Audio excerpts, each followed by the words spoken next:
don't want to hear myself. Hello. Am I audible? Yes, I'm audible. You're not. Now you are. There you go. Now you can hear you. And everyone can see you, presumably. You're all... hello, everybody. We are being perceived.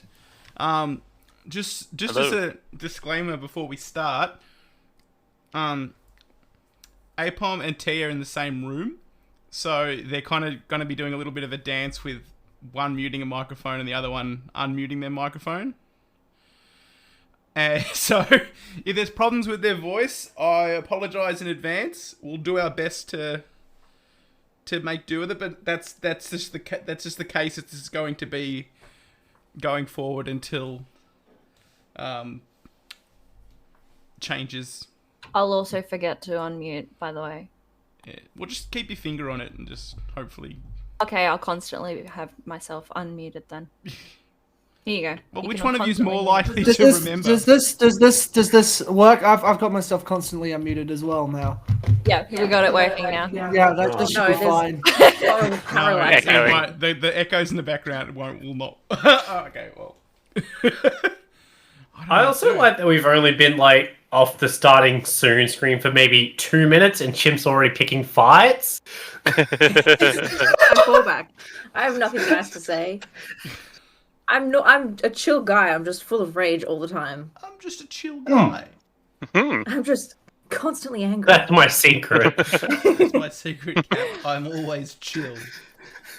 I'm Fuck always you, chill. Cap. That's what I would have done.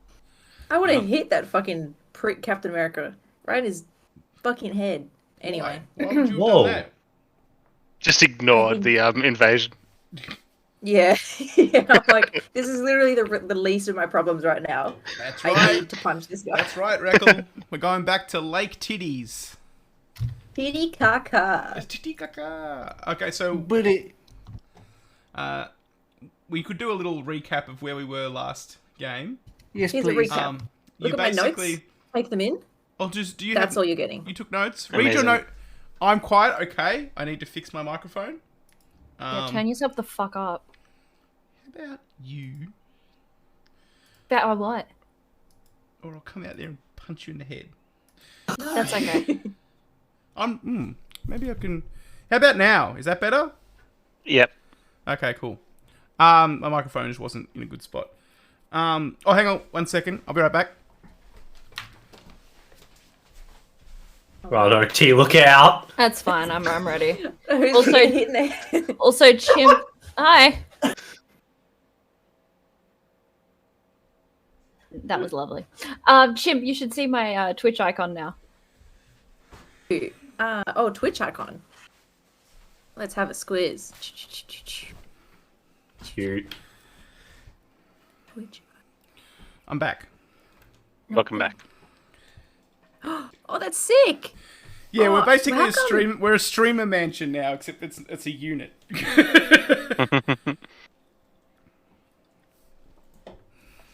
We're now living Laxlam's dream, and we live in a streamer house. It's some bullshit. In my house. We got. I'll just start food rocking it up downstairs. random days. With your computer, just streaming. Yeah. I'm afraid there's no room left for streaming. I'll take the kitchen. I don't care. The kitchen. You saw the kitchen. We can't even have 3 people in I there. didn't go to that half of the house. Like, I went to Apom's bedroom and that was it. Apom's lounge room / bedroom. Yeah. Apom, Apom's room. Sorry to derail the stream, my own stream. But what time did you get up this morning? Now, I is this forget a question to unmute about when I woke up or when I got up? First one than the Either other? one. I woke up at 6. I got up at 10. Oh, jeez. Oh my Nice. god. I didn't want to go out there and bother you if you were asleep. Because when Chimp stayed at our old place, literally the second that you opened the door to like the lounge room where Chimp was sleeping, they would just immediately wake up and look at you. Like like regardless of the vampire. time of the day. I heard you shuffling around. In fact, I even heard your alarm. I Oh, think, I'm sorry. Did or that I'm wake you hearing up? things. Didn't wake up. But T yeah, no. was fast asleep. Yeah, no, I was wide awake at like 6 a.m., but I just stayed in bed and put YouTube on my computer and just listened to things as I was as a morning zombie. Installed YouTube on my laptop, my personal computer. My desktop computer. Hello to Desktop Mac in computer. chat, who's come in, said, I'm Mac, and then nothing else. Hello, back in chat. Our chat is the color of Zupa Dupas. Have you noticed? Yeah. They're almost all there. We just need a pink person, which I think I am. Yeah, you're pink. Yeah, you're pink. Could you not think of anything else up to type other than chimp? That's all that's going through my head, baby. Chimp All has a right. simple brain. Cream's ruined it with the Zupa Duper colours. Thanks for clarifying, everybody. Although you've gone and messed it up, Cry. No. That's... Should I regale with you my notes that I've taken? Yes, let's... Did anyone take notes last stream? You don't have to, obviously. Don't fucking look at me. I did, but then, in typical me fashion, They've gone. anything useful that I wrote down, I lost. Well, I mean, I already can tell that... So there's just certain words left on the page.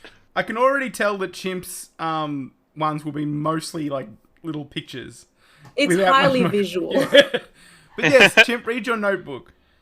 Okay, so the first sentence is in all capitals. Larkin promised ancient city of gold. Pause That's break. true. Augustus Larkin. Yes. 18th of March, 7 p.m. Bar Cordano. Yes. There's a bit of a space, 202, and I'm not actually sure what that's in relation to. Kind of going off in a diagonal direction up here is Hotel España. That's his hotel, not yours. Oops. Yep. Under that, I have Jesse Hughes in parentheses Hatman, and then Louise Mendoza in parentheses associate, Yes. and then Jackson Elias with a little picture of a book next to it, which I think is my notes to say he's an author or something, or he's like a Yeah, journalist. He's an author. That's Jesse Hughes' real name. Yeah. Oh, okay. And then Figueroa.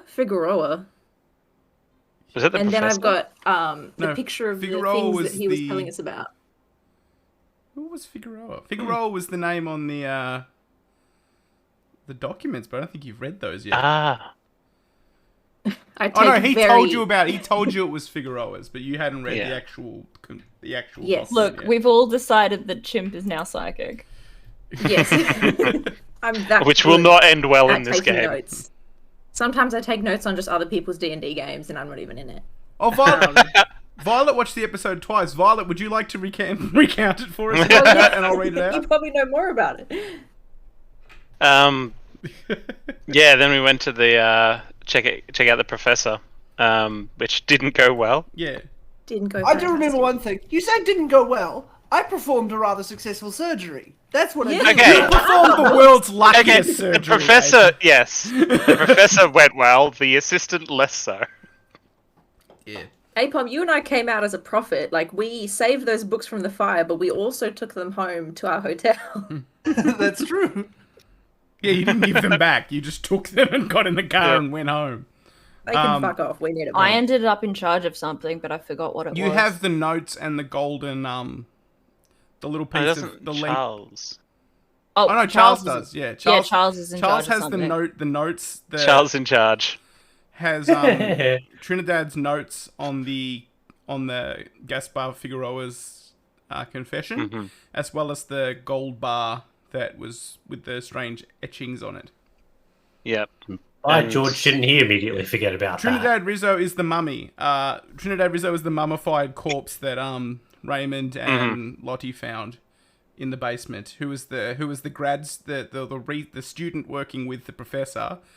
Who was meant to be fetching the confession notes for you, and the professor sent you down to look for her, and you found her body, along with a bit of gold that had some charred skin stuck to it. And when you went back upstairs, the professor was he was under attack, but the attacker had fled before you got there. Because Jackson had scared them off, and he'd had like he'd had something like put into his mouth, and you saw it moving around beneath his skin, and Cornelius did a the attacker kissed the professor. Oh, that's what the professor said. And Cornelius He kissed a homied him to death. Cornelius, seeing the lump moving around, grabbed a knife and performed a surgery that failed. Like, the roll was a failure, but Cornelius spent a bunch of luck to make it a success, and was able to cut the little congealed fat maggot out of the professor and throw it away, and then Raymond, I believe, stomped on it. And so it died. And then the paramedics arrived and took... Yeah, and the paramedics arrived and took the professor away. You decided you were going to confront Larkin about this. So you sent Raymond to the hotel. And Raymond was Raymond was in the corridor, sort of... in one of the rooms, I believe. I think, whose room is it? Your own room? Yep, we're right next door. Yeah, his own room that was right next door, just as Luis arrived, but Luis had been, was seen much more buff and fed. Like, when you met him the night before, he was he was almost skeletal, like emaciated from lack of eating, and now you saw him and he was a lot larger. And I should also note that he was a lot larger. So, and then when we finished the game just as Raymond was kind of peeking out his door to see Luis arriving, heading to his own room. And sort of quickly pulled the door closed and listened. Yeah. All right. So this is just intel. Okay. So I'm going to start with telling the story from. Actually, you know what? I'm going to leave that as a bit of suspense, and we'll see what the other four are doing. Raymond, you're still in the hotel. Sort of. We'll come back to you. Your scene. Shortly, but what are the other four of you doing while Raymond spends the night at the hotel? So was it Raymond got the gold key? Who got the notes? No, Charleston has everything. You all gave it to him because you couldn't agree over who would get what. Okay, but he's in our hotel. He's in the original he's with hotel. You. Okay. I imagine that Murphy might kind of knock on the door all sly and be like, "Hi, I know we agreed that you could have it, but maybe I could borrow those notes real quick." I mean, like, they seem really important. Sure, but you have to give them back tonight. Just give me a couple hours, and I'll make sure to knock on your door and give them back. Okay, I'll let you do that. Scout's honor, and I have my hands behind my back. You bastard! I just follow behind, I guess, unless I went to a different room. I don't really recall. No, you were. Murphy didn't let you sleep in a different room, I don't think. Okay, so then I follow Murphy's just, lead. Sleeping on the under the bed or something. Yeah. Do the work Murphy needs me to do. Yeah. So I grabbed the notes and put them into Cornelius's hands so that he can carry them back to my room. They're not that big, but okay. So we have 2 empty rooms with no one sleeping in them. Yeah, we do. We're rich as fuck. Well, no, because what's his name? I didn't have a room originally. I don't think. No, yeah, there was. You didn't book a room. No, someone else paid for your room. Yeah. And then you weren't allowed to sleep in it. Yeah. So we did. Yeah. And the rest of your rooms were paid for by Larkin. Using expedition funds that came from Murphy and Lottie anyway. So you kind of did pay for it in a roundabout way. Yeah, Cornelius did bought his own room, but yeah, wasn't allowed to sleep in it. So yeah, Murphy, you have the notes, and you find that there's like a large, what's like a parchment, and it's written in. It's very old, which is sort of comes with the notes. And it's in like you wouldn't be able to tell being not a Spanish speaker, but it's a very archaic form of Spanish. Whereas the notebook sort of appears to translate what it says in a more modern form of Spanish, but you speak neither. So you Jackson is still in the hotel with you and has offered to sort of help with translations and stuff if you would like to like sort of bring it to him and ask him. Because otherwise, it's just Charles who knows like how to order. Yeah, none of you speak Spanish to a degree that you'd be able to read this. Right. Okay. Yeah. Then I'll approach. None of you took your languages beyond your own language. I'll approach Mr. Elias. That's fine. I got French, which doesn't help. Sacre bleu! It's Spanish. I think the closest we come to France, Craig, is sailing past it. I didn't know where we're going. Depends how we go.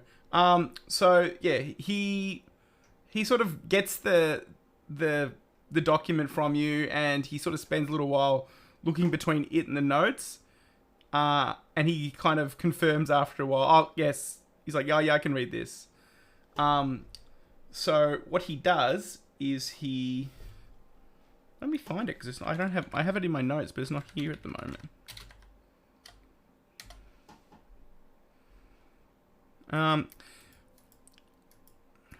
I'm sorry about this. I've lost it. I've lost my copy of it. I had it a second ago. What happened? Just ad-lib it. I can't remember what it says though. Shit. Oh, I'm such a terrible fucking. Cinco tequilas, por favor. Yeah, it's just what it says. Yeah. It's just a tequila menu. Blanco. Yes. I hate tequila. It's gross. It tastes like a dead body. I hate it. Why are you taking Weirdly specific? That's just my opinion of it. Of all the dead bodies that I've licked, this one is by far the worst. Exactly. The most tequila-y.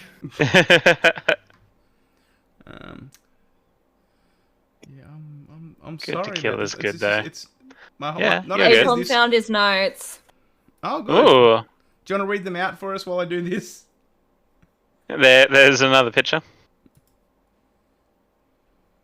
So, set the scene for me. The four of you guys with Jackson. Like, who's room you in as you looking over this stuff? Oh, I'm not with them. I'm just... I'm still exhausted from the night before. Like, okay. So I'm relaxing. I'm going to be I so like to pissed imagine when that I when we go find to get out. the notes, you're like barely conscious. And you're like, yeah, sure, I guess. I'm like, cool, thanks. Bye. Yeah. I dare say that's You how it played definitely out. take advantage of that. So is Murphy How letting Lottie dare know you. out of curiosity?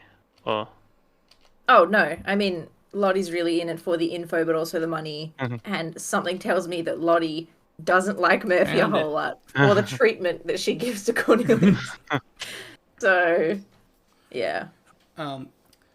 So Jackson, like they're translating the actual pages of like from the document itself is beyond him. He doesn't speak that Spanish, but he understands the notes, and he sort of reads them out to you, saying, "Okay, so the document's dated 1543. Figueroa was a Spaniard who traveled to Peru with Francisco Pizarro. According to the text, Figueroa set out to seek his own fortune following Pizarro's assassination in 1541. He was accompanied by Hernando Ruiz, Diego Garrido, Luis de Mendoza, and Pedro de Velasco. Fellow conquistadors who served with Pizarro, they traveled into southern highlands of the Andes looking for treasure, hoping to make their fortunes before heading back to Spain and retiring in luxury. Hearing rumors of an ancient temple filled with gold, the men set off into the mountains southwest of Lake Titicaca. There they found a pyramid surrounded by a maze-like structure of underground tunnels. The walls of the tunnels were inlaid with intricate gold carvings. The men pried out a large section of the gold, exhausting themselves in the attempt. That night, as they rested, an evil sickness befell Figueroa's companions. In the morning light, they looked gaunt and death-like. Complaining of agonizing hunger, They pursued Figueroa. D. Mendoza caught up with him and started to devour him like a human leech. Figueroa shot his friend in the head, fled, pausing only to snatch up as much gold as he could carry. Figueroa eventually arrived back in Lima, hoping to get passage home, but he was too weakened by his ordeal. Figueroa describes himself as wasted, little more than a walking corpse. I read Final Confessions she says she read the Final Confessions as Figueroa's attempts to lift the guilt that his avarice had placed upon him. He believed that his fate was that of his companions, and that of his companions was brought about by their desecration of a holy place, and his most fervent wish was that they could undo the damage he had inflicted. He describes how he can still hear his friends' voices crying out with inhuman hunger, and how in the dark of the night he can hear another voice, ancient and seductive, promising him eternal life if he returns to the temple. The voice told Figueroa how to contact it, but it seems Figueroa was too afraid to ever attempt this. A postscript written by the priest who performed the last rites states that Figueroa died a day after completing his final confessions. His last words were an entreaty to whatever gods were listening to forgive him his blasphemies. And then he hands the notes back to you. I imagine Murphy's hearing this and being like, okay, cool, but I built different. Like, but I could do it. And not fall victim to the seductive voices of ancient gods. Okay. Yeah. So my thinking is that the gold piece that we've taken is from the wall. Like, that's why it's so kind of twisted and shit. Okay. Maybe? Any thoughts? Well, I'm not going to tell you yes or no. This is your assumption. Any thoughts? Remember, you're doing this alone. Yes. No, I'm talking. You didn't get any of us to come. Well, Jackson's there. Jackson says that sounds probable. Like that answer. He's like, means look, I'm wrong. He's like, I don't speak enough Spanish. Like, if whatever sort of method of contacting this dark voice, which I'm hoping you understand is nonsense. That's in the octavo here, and he points to like the Figueroa's actual confession, and he's like, I don't speak Spanish well enough to translate this for you, and I feel like it'd take a not insignificant amount of study to get any more information out of it than Trinidad already got. But I mean, I would say maybe give it back to the professor, but it's ultimately up to you. I will not be parting with any of my things. Well, this isn't your thing. This is his thing. Well, it's kind of a case of I'm using it right now, so... All right, well, look. You're the boss. It's a case of finders keepers, losers fuck off. Yep. Quite literally that. No, I mean, it's totally your call. So, I should really start using an accent because I'm trying to speak as chimp now and it's coming across as Murphy. Like, is it... like the Spanish is like old Spanish, so like if I found someone who was quite old, like the dialect might match up. Yeah. Although I will say the rules of the game, like to actually like really draw out like things that like real like ancient knowledge and stuff that might be in a document, you need to be able to read it yourself. That's kind of like the basis of all of that. So we're fucked. Well, no, because you could potentially learn Spanish. And read it. It's like it's not like you have to do it. Have to do everything in the next 20 minutes. It's like. But we got no time for learning. Well, I mean, you will have time for learning it potentially, but the thing is, like, you might put it aside and say, look, I want to read this later when I've got time to study it, and through it you may learn Spanish. He does strike me as the kind of person where, like, when faced with a task like this, instead of being like, oh, maybe I can get someone else's help with that, they're instead like, no, I'm actually going to start learning Spanish right now. Yeah. And it's probably just like, picks up all the notes and he's like, okay, cool, thanks, Jackson. Turns around, making sure I've got all the notes, by the way. He tips his hat and sort of saunters out of the room. Jesus. I'm not some easy fellow that he can just tip his hat at. He's tipped his hat at you like you're an easy fellow. I'm telling this to Cornelius later. I'm like, Henny just fucking tipped his hat. Cornelius should be like, I was there. You didn't let me sit in the other room. Cornelius is invisible to me most of the time. Yes. Okay, so what are you, Lottie? What are you doing at this point in time? I have faith that Charles is keeping the document safe. I have so much faith in him. So I thought that this is going to be a massive hurdle.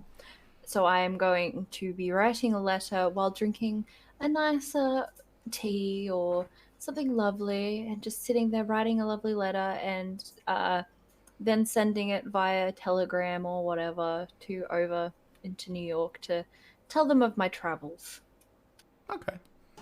And Charles, what are you doing with your time? I just need some sleep. Please, everything's still so loud. Okay, you're asleep then. Mind you, it's been like over 24 hours since you had that. Oh yeah. A 3-day hangover. It's the hangover combined with the fact that I've been out and about and moving while hungover. It's just that exhaustion that comes with That's it. true. You were in a fire. Yeah. A very small fire, but still a fire. Okay, so we return to the Hotel España, where Raymond is retreated to his room and is overhearing, like sort of listening out for what he can hear. In the room directly next to yours, Raymond, you hear the door sort of creak open, slam shut, and then some like heavy footsteps. And then, like, the bed springs creak, and then just nothing. Like, just silence. But, like, about 5 minutes later, in the other room, and another room sort of near you, like, across the hall from you, you can hear, like, a murmured voice sort of speaking, like, urgently, and then sort of being replaced by a very sort of resonant, authoritarian voice, and they're kind of like speaking to each other, but you can't make out the words that they're saying. Does the authoritarian voice sound like Demon Dozer? Or would have he been in that? No, it doesn't sound like Demon Dozer. Demon Dozer, this just sounds like, one of the voices sounds like Larkin, the other one is the authoritative voice. You don't know who that is. Okay. So yeah, I've got Demon Dozer's room there. Is it kind of just one nearby? Yeah, it's just next to you. Yeah. It's the next room over. Oh, so I'm between the two. Yeah. Well, no. Yep. Larkin's across the hall from you, and Demon Dozer's next to you. All right. Even if I could hear them, I wouldn't understand them. Session 0. Let's see. We really fucked ourselves with that one, I gotta say. Oh no, Larkin speaks Great English. job, They're team. speaking English, you just can't make out what they're saying. Oh, Good, then... okay. I thought this was another Spanish puzzle. Yeah. Then, going to try to quietly open the door and get a bit closer to over here. So you're heading out into the hallway to listen to the door across the hall. Very quietly. Yeah, okay.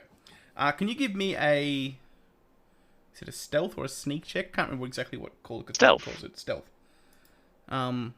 Yeah. Okay, Apparently so.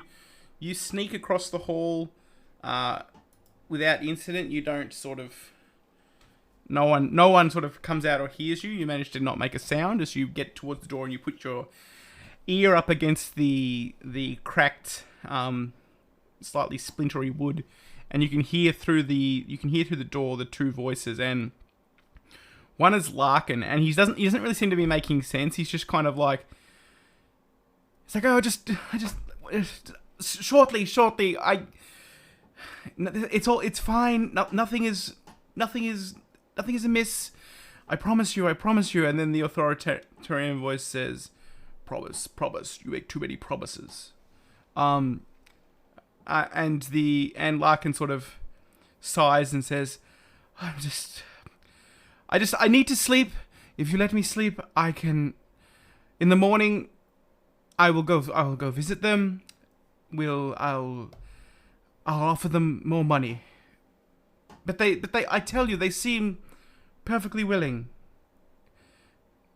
And then there's like it's just like silence, and then it's like no response, and you hear Larkin kind of sigh, and then he like you hear him like ferreting around in his room, like looking for something. Were there windows on this? Like, my room has a window facing out. Yeah, and his one would have one as well, but it'd be you're On the upper outside. floor, so you probably wouldn't be able to like Yeah. climb out and see. Ah, yes. Damn double-story technology. Yeah. I don't even know what I'm good at, whether I bother trying.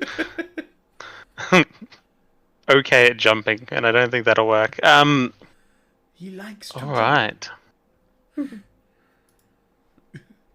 I can, listen for a little bit longer and... Okay, well, after a then while, head back. you don't really hear anything from, you don't hear anything from Larkin. He's just sort of searching. You can hear him, like, he's like shuffling around trying to do stuff, but he doesn't really, he can't really seem to, doesn't really seem to find anything. Do I hear, like, the motion of someone else in there?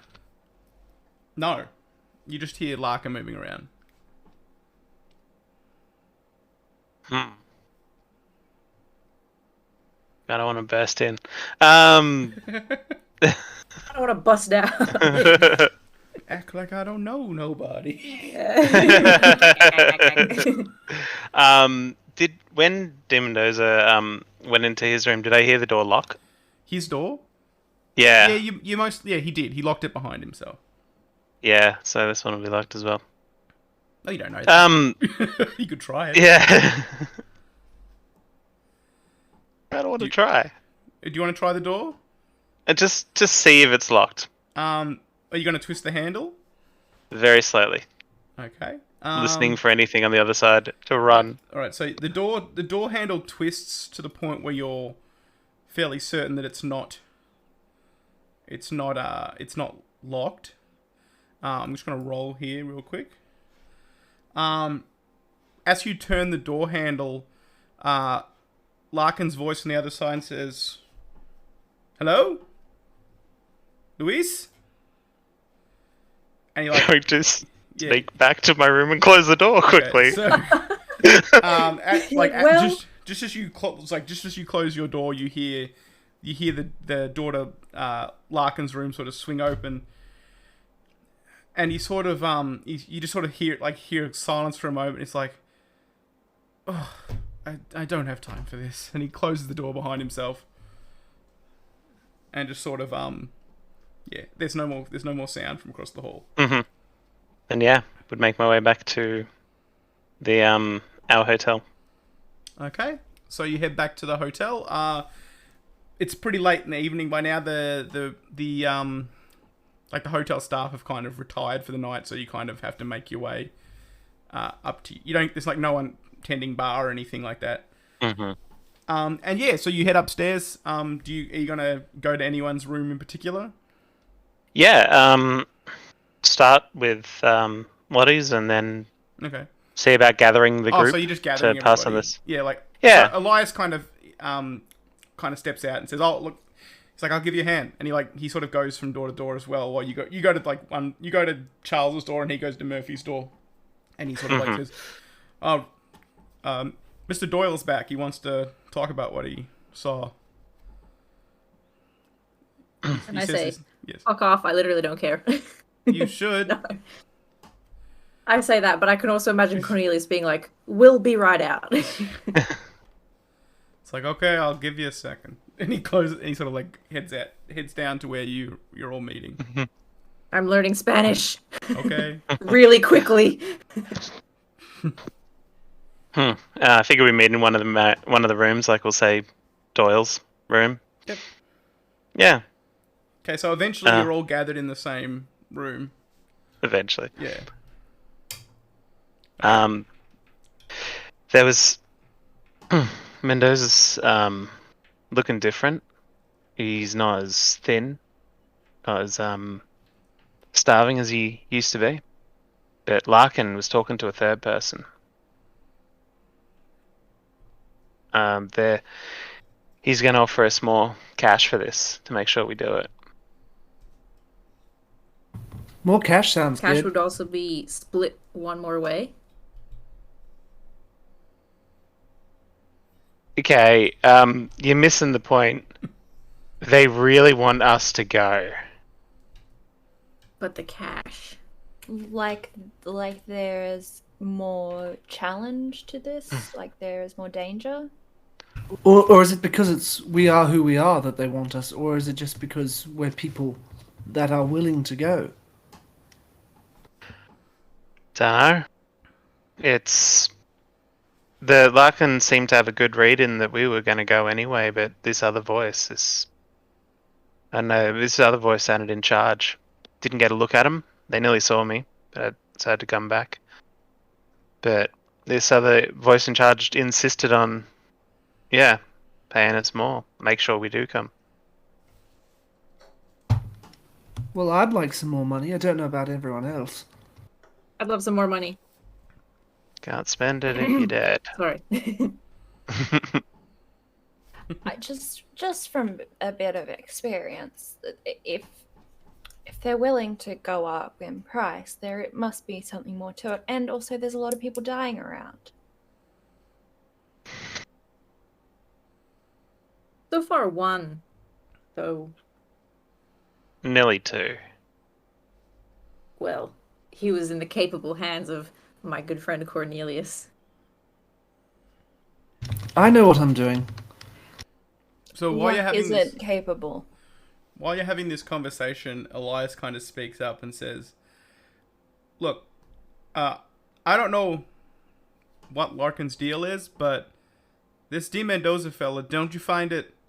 I gotta this like, I know I keep hammering at this, but there's a cult at work here, like some people that have some off the wall beliefs. I think this D. Mendoza guy took his name from that manuscript, and thinks he's some old... What manuscript? Murphy translated the manuscript, and it talks about a conquistador. I did do that. I did all the translating. I did do that. Excuse me, how did Murphy get the manuscript? What do you mean? We were going to do that after I got back. Yeah, we were going to wait until you got back. Charles had it. I didn't really see an issue with it. I mean, we translated the notes. It means we're saving you the time. None of you speak Spanish. I mean, Yeah, we're saving you the time. That's great and everything, but I have run into Murphy before, and while I respect her as a woman and I respect her craft, I also know that she likes to take things and stab people in the back. While I respect that as a business person, I also don't like being stabbed in the back. Murphy did promise to give them back. So... And Not the point, Chuck. Not the and- point. Do you have them back? Do you want to give him back, and then we can say It's it's even, I guess. Yeah, Murphy. sounds good. Murphy, can I please have those back? That's not the point. Okay, hold on to him, but Murphy.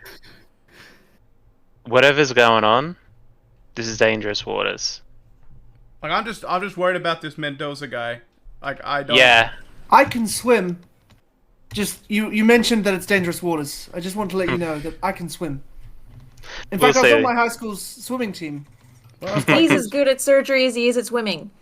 Damn right. so he's just really lucky. He's never I drowned don't before. believe in luck. I'll promise to be more transparent in the future, but I also want everyone else to realize that we could do this quicker if we leave the scholarly sciences to the scholars and not in the hands of a safe where nothing's getting done when it's right in front of us. That's fine, but it would be better if I could trust you. And as I said, I know I'm very respectful for the fact that you do stab people in the back. That's fine. I am full fine with people who do that, looking after themselves, being a woman who looks after herself. That is all what I'm for. But Who's a woman? a person that looks after themselves, I apologize. But I also need to look after myself. And to look after myself, I need to put things in a safe. Unfortunately, my safe was broken. So, Charles, you're lucky that we're not in my area. It's fine. The problem isn't that you translated. It's good that you did. I agree. And I appreciate the transparency. I'll hold you to that. So, but you're right about D. Mendoza. He looked... Look, I've seen some pretty skinny people starved. He was like that before, yeah? You all remember that? Yeah, he was. Yes. I mean, I was there when you met him. He was Probably skinny just as got a a rail. meal. Probably got fed. He probably got a year's worth of meals That's Yeah. good. I mean, in one night. Good. I don't know. I feel like Ray's saying it's not like a he had like it's it's not not like he had natural. a swollen stomach. He looked thicker. Like he was filled out. You know, given that I'm an expert in anatomy, as we discovered, Oh. I would say that this does not sound natural at all. There must be something else going on. Or, here's my theory: it could be an impersonator. I mean, That would make sense. That tracks. Yeah. I'm not exactly buying this whole fat sucking vampire nonsense. Yeah. Like the slug thing that was coming out of the body, by the way? No, you stood on it. We stomped it. Stumped it. Damn it. Yeah, stumped it. And like I didn't want that thing getting at me. I All don't know what kinds- kind of crazy bugs they got down this side of yeah, the world. all kind of weird insects burrow into your skin. No Ew. good. Ugh. So plenty of them in the Amazon.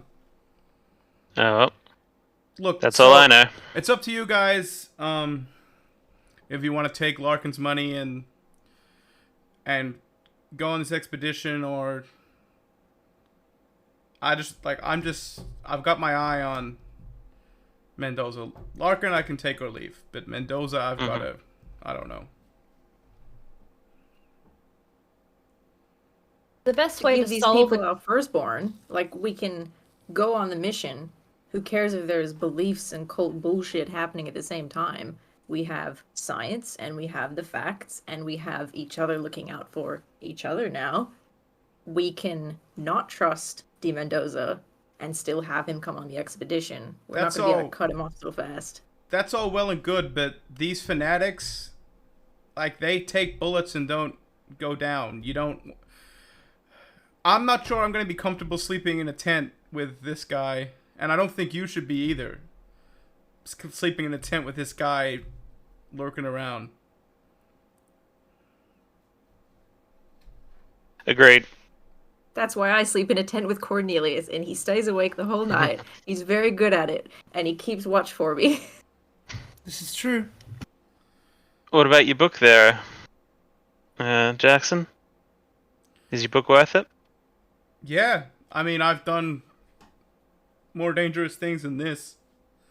Mendoza's just Good. one guy. Mm-hmm. I, for one, think we could bloody well knock this guy's teeth in if he tries to attack all of us. Or any of Yeah. us. And all I'm of us with could... you. I'm You know with what I you. mean. He doesn't I'm look with you. that tough to me. I've gone against some pretty tough men, but I wouldn't second guess this one.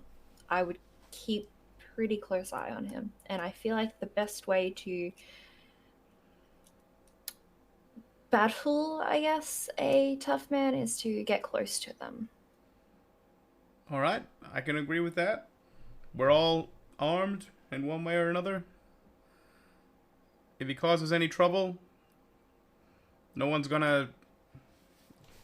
I don't think anyone's gonna question us if we have to shoot him. Not that I'm promoting that, but Just be ready for it. just I would say just be ready. I'm just looking out for you. Mm-hmm. Well, thank you for that. So It's we're very much appreciated. Well, I mean, it's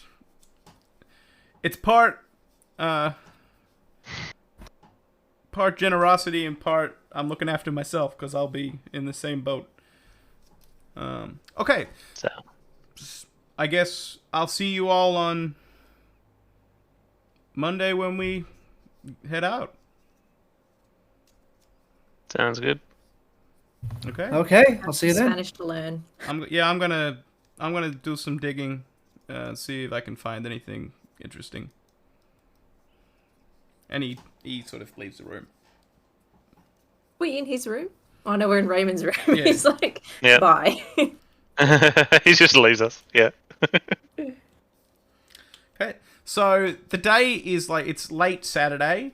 Actually, it's probably dawning on Sunday by this point. And you're leaving the next day in the early morning, for a several days trip overland up into the Highlands. It's up to you how you spend this time. Did we ever go to the library? Yeah, Yeah, that's where the That's where the action happened. that's where all I the thought action- that was. yeah. I thought that was when we went and talked to the professor. We didn't actually go Yeah, to but the that was library. yeah, but you got the books you were looking for from the Okay, well Yeah. that's fine then. how into the weeds do you want us to get with like weapons and equipment and stuff? Your equipment is mostly provided for, so if you think of something that's like kind of weird that you wouldn't necessarily need for such a trip, you can see about buying it, and we can use your spending cash that you've got. But if it's basic sort of like survival equipment, Yeah. you have already been provided for on the. Yeah, if you could kit it out much like freaking Brendan Fraser in The Mummy. Like Yeah. just... Do they sell? A question I have, Yes. just to the general universe. Do they sell boxing gloves here? Yes, I mean you could probably find somewhere that sells them. Well, I think that's. I'm gonna go ask Murphy. Yes. Can I'm I? trying to read. Sorry, Murphy. I don't mean to interrupt you, but can I leave you for a moment so I can go look for some boxing gloves? Because you never know. You're still here? Oh yeah, go, Yes. go, go. Okay. I'm fucking engrossed. I'm like looking at my notes. Now, Cornelius, if you look in your sheet, you'll see around your credit rating score, it will have like how much you can spend sort of offhand without needing to like liquidate some funds. Should be in the right side of the sheet if I remember correctly. Sorry, what was the what's the actual stat called? It's like it's credit rating, but it's like you have like a spending level or something like that. I think it's what it's called. I could just have a look, but it will just if you want. I've got mine. It's in. yeah, it's on. Sorry. possession. Throw, track, swim, stealth, spot hidden, sleight of hand, ride, psychology, I persuade. can come. Yeah. Yeah. No, art and Sorry, craft on the left-hand side if you've got a small window. Yeah, it's that just under the green where it's got skills, combat, backstory, spells, possessions. Oh, wait. Stream a house, stream a house, Ah, stream a yeah. house. It's all coming together.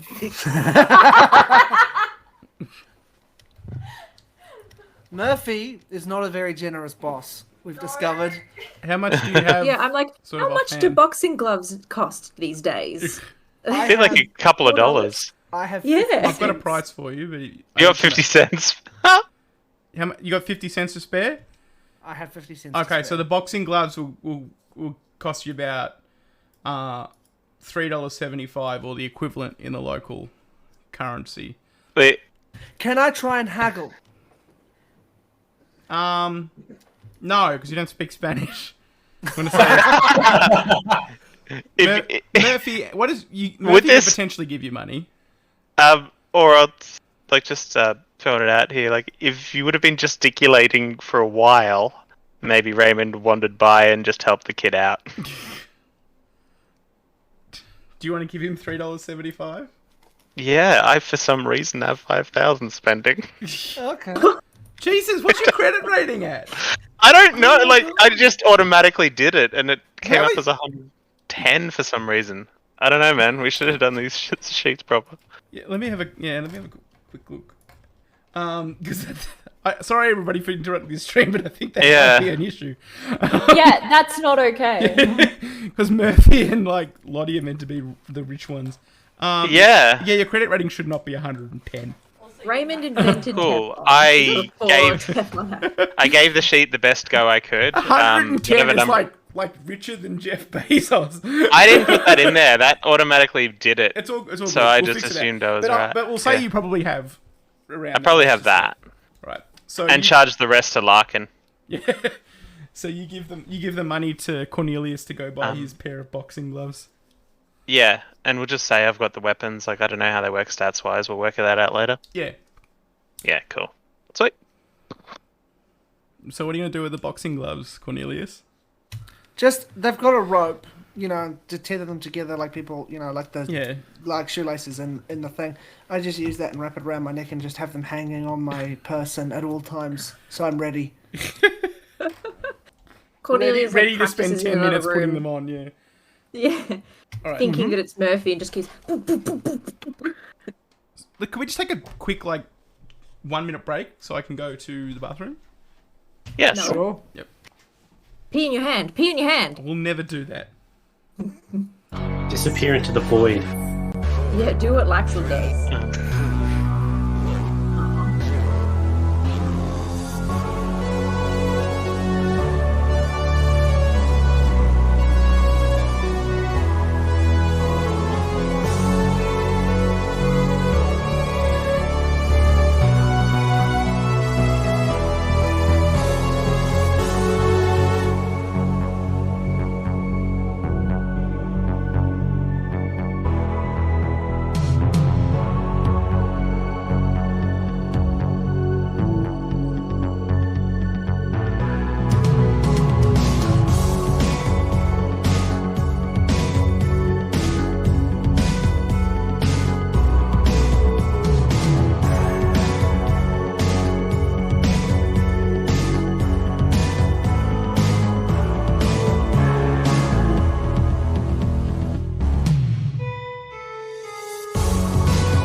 Sorry, I wasn't done it. Okay. You can message He's it to gonna me. commit if D&D it's- crimes, You but can I message chose it not me to if it's because criminal. if you start the character mancer again, it tells you that you're just gonna. Apom's wearing cowboy boots, but he's not playing a cowboy. He likes it. But yeah, it deletes all of your progress if you try and start the character mancer again. After Yeah. making your character. I wanted to put it into history because I'm learning it and I feel like I would know it, but I fucked it. It's fine. Yeah. I think this is Maybe- on brand maybe- for me. Or maybe I'll just tell you before what. next session, we do another session Yeah. 0. Let's just go through our sheets again. Because we haven't We'll do had that the- before yeah. next session, yeah? I know this the role playing enthusiast in the audience will find that a cardinal sin, but I don't mind doing that. Violet's gonna leave. The same way I did a whole episode of Shadowrun without actually having done character generation yet. Oh, that was so smooth though. You don't understand. Well, we That's can such a keep grasp of going it. and just do it after the thing, yeah? Yeah. Yeah. We'll keep playing with whatever sheets we got, and I'll just... Yeah. In the meantime, Lottie and Cornelius have died. Oh, whoops. They won't be coming back. So their A windows shame, will just because be I needed blank. that 50 cents back. I think I saw Apom gonna moving use around that. on T's camera. I know T's making tea. Ah. Um, No, Violet's Oh, not the we've got longer expert. than a Violet's minute. just our most valued customer. yeah. Into Violet- the void! No! Oh, no. Come back! No, Lexum, no! Mac, it was Heaps. very good. I'm not quite the braggart about it that you are, Mac, but I thought it was very good. I'm modest about my piss. Let's flip it. How was your piss, Mac? Have the mic. Tell the class how your piss was.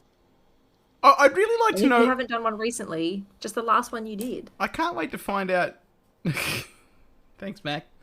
I can't wait to find out what the boxing gloves are for. Like, I mean, I get that he's like Ghosts, obviously. putting them I on, think it's aesthetic. but putting boxing gloves on is such a fucking pain. You have to like. Yeah, no, I'm pretty sure it's just an aesthetic thing, just to have hanging around, make him It's look like badass. he needs to have them tied on, and Murphy's not going to do that. I doubt I know how to. I wear Velcro. Well, Velcro hasn't been invented. I wear button-up shoes. You wear, Yeah, it's also You don't wear all of button- his money. I wear button-up shoes. You call me button-up boy. I'm a simple man. I button up my shoes one shoe at a time. Yeah. Well, that's good. That's good to hear. Yeah. Hold on. There's some fuckery Hey, going Paul. on with the cameras. That is not where you belong. Get back in your cage. Yeah, you have your own set area to be.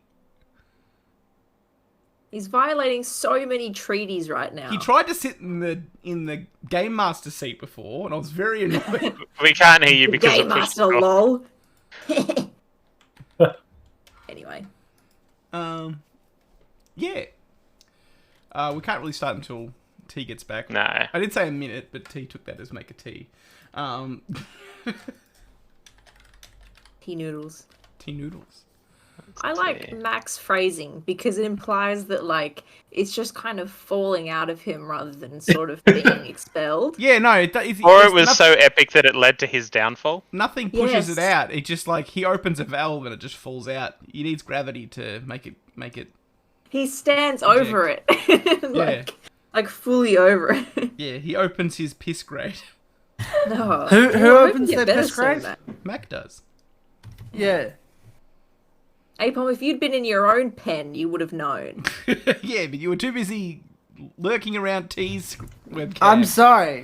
What I was Cahoots asking, with by the way, noodling. was it strange to see me in high definition? Yes. Oh, Yes. yes, it was a bit.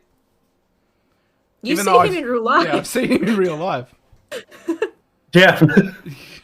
That the most definition. Actually, no. I would That's say true, I would yeah. say like Ultra HD of 4K is the major definition, like the most definition. I think. It's like bad at seeing. Yeah, I think regular eyes aren't as good as 4K. Yeah. You know, you still need your regular eyes to see the 4K. Yeah, but they can't. Like they're just looking at normal Enhances stuff. it. They don't see it as Yeah. well. I still need my eyes to Enhance. look through a stereo microscope, but that doesn't mean that my eyes can see the bug True. real close. That is true. You'll never see me not red though. Even in 4K. There he is again. We can hear neither. We can't hear you. Sorry, we were doing it just for Violet because Violet said she missed it. Oh, Alright, I'm gonna go back to my pen. Yeah, go back to your pen. there he is. Goodbye. Yeah. So you basically spend the day getting any extra supplies that you might need, although you're not really hurting for anything. You got most of what you need already. And you don't do you do it? Is there anything else you do during the day? Like, do you have any other plans for your day? I mean, besides Murphy's obviously spending all that time trying to frantically learn Spanish, even though I'm going to tell you right now, you're not going to become fluent in Spanish until the end of the adventure when you have a chance to. I'm also looking at the notes trying to make sense of it, and there was some library books that I took from that I liberated from the fire. They're mostly about like they don't really have any relate to this particular area. They're just basically about the history of Peru, pre Spanish conquest. Okay. I imagine that I've definitely taken some. Oh, sorry, Violet. I can stop that if you need me to. I don't want to make your motion sick. I had a concern that it was going to be a bit like that. So Violet is our most valued customer yeah, and as well. it doesn't need to be. This moving. is true. Let's leave it at that. Well, what the fuck happened to all the things? We've been sent to the void. Oh no, there's more movement now. Ooh, this is Laxlam's home ground. I'm a void Yeah, child. what's up? This is his home. Not sure. Void. I am the Lorax. This is what Melbourne is like. What the fuck has happened? Can confirm. Melbourne is just a big black void.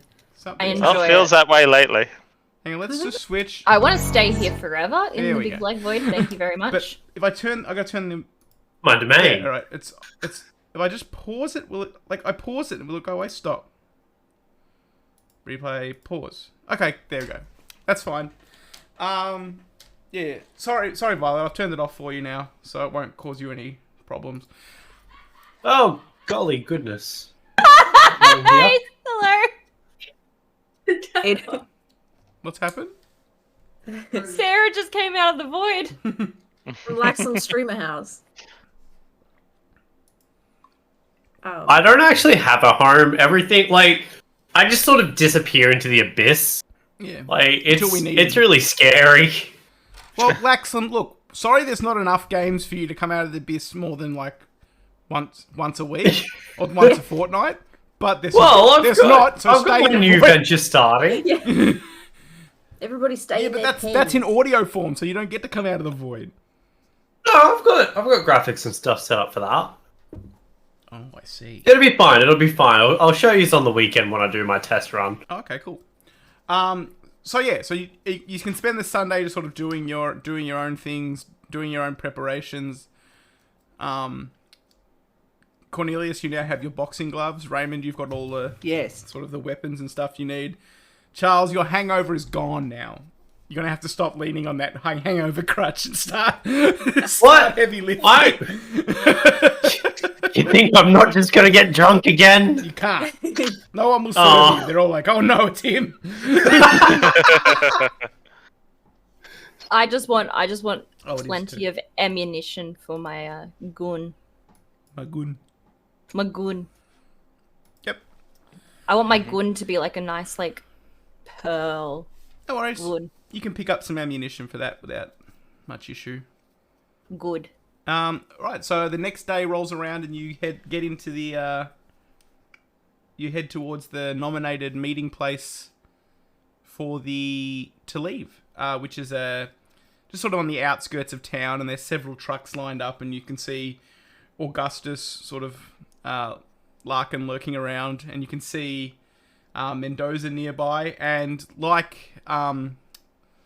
almost like Raymond said, he's much more like swole and beefier than he was at the like noticeably so. This isn't like he had a good meal. He is like or he put on like 100 pounds or Is 20 he kilos. overweight now? No, he's just very thick now. 2 C's thick. He's juicing. Yeah. Whereas before he was like a stick. Like the Olympic cyclists, Yeah. but all the way up. Yeah, it's just veins. Like a Snickers bar. He's just full of veins. He's Mr. Snickers. And he's just sort of like got his arms crossed and he's just sort of leering and glaring at everything. So you're here. Is he like annoyed at us being here? He's just kind of. I mean, you couldn't really tell. He seems annoyed at just everything. Larkin's very Honestly? welcoming though. He's like, "Oh, you've made it! Wonderful! I was starting to think. I heard about your spot of trouble at the university with the fire. Yes. Shame that so many books went missing. Honestly. Yes. Whether we can ever regain that knowledge is dreadful business. In God's hands now. Yes. God. I will. I'm so grateful that you've come. I had feared I hadn't really spoken to you in those last 2 days, and I must admit I kind of feared that you would stepped off and gone after your own or returned home. That professor is a very persuasive fellow. I did quite consider it, seeing that no one was contacting me. But I can be persuaded. Stay. It wasn't for lack of caring. I promise you. It seemed like it. There are many affairs to get in order before we head out. It's quite the trek. Well, we'll see. We definitely shall. We're leaving rather soon. You will. I'm afraid you'll have to split yourselves between the trucks. There's no truck that can carry all of you, I'm afraid. But they should be able to carry 1 or 2 of you per truck. It was not the one with Mendoza in it. I can understand. That's all in character. I can understand he's quite the dour fellow. Oh no! If that was Mercy saying, I was like, no, that's probably just very in character. Actually, leave it in. Yeah, it's like I can understand. He's quite the dour fellow. But I assure you, he means well. He's just very serious. I will go in the one that Murphy's in. Okay. That's implied. Yeah. So you get in the. I don't mind. You get in the second truck, Murphy and Cornelius. I'm happy to go with Mendoza if that's needed. Okay, so Lottie hops in the truck with Mendoza and the driver, and Raymond and Charles get in the last one with Larkin. Gang. Yeah. Which is a time accurate saying. Don't Yeah. worry about that. Gang. Yeah, so you hop in the trucks.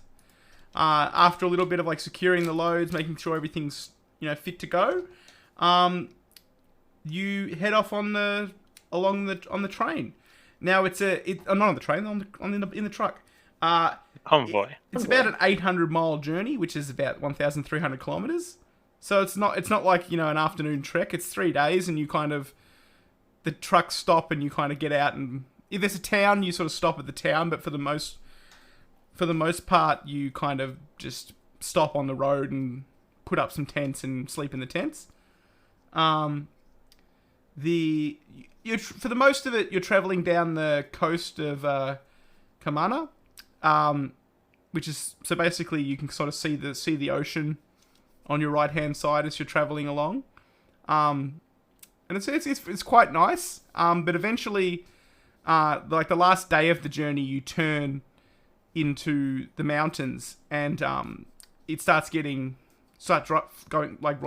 up into the mountains, and the air gets thinner, and because of that, what I want you to do now, each of you, is to make a Constitution roll.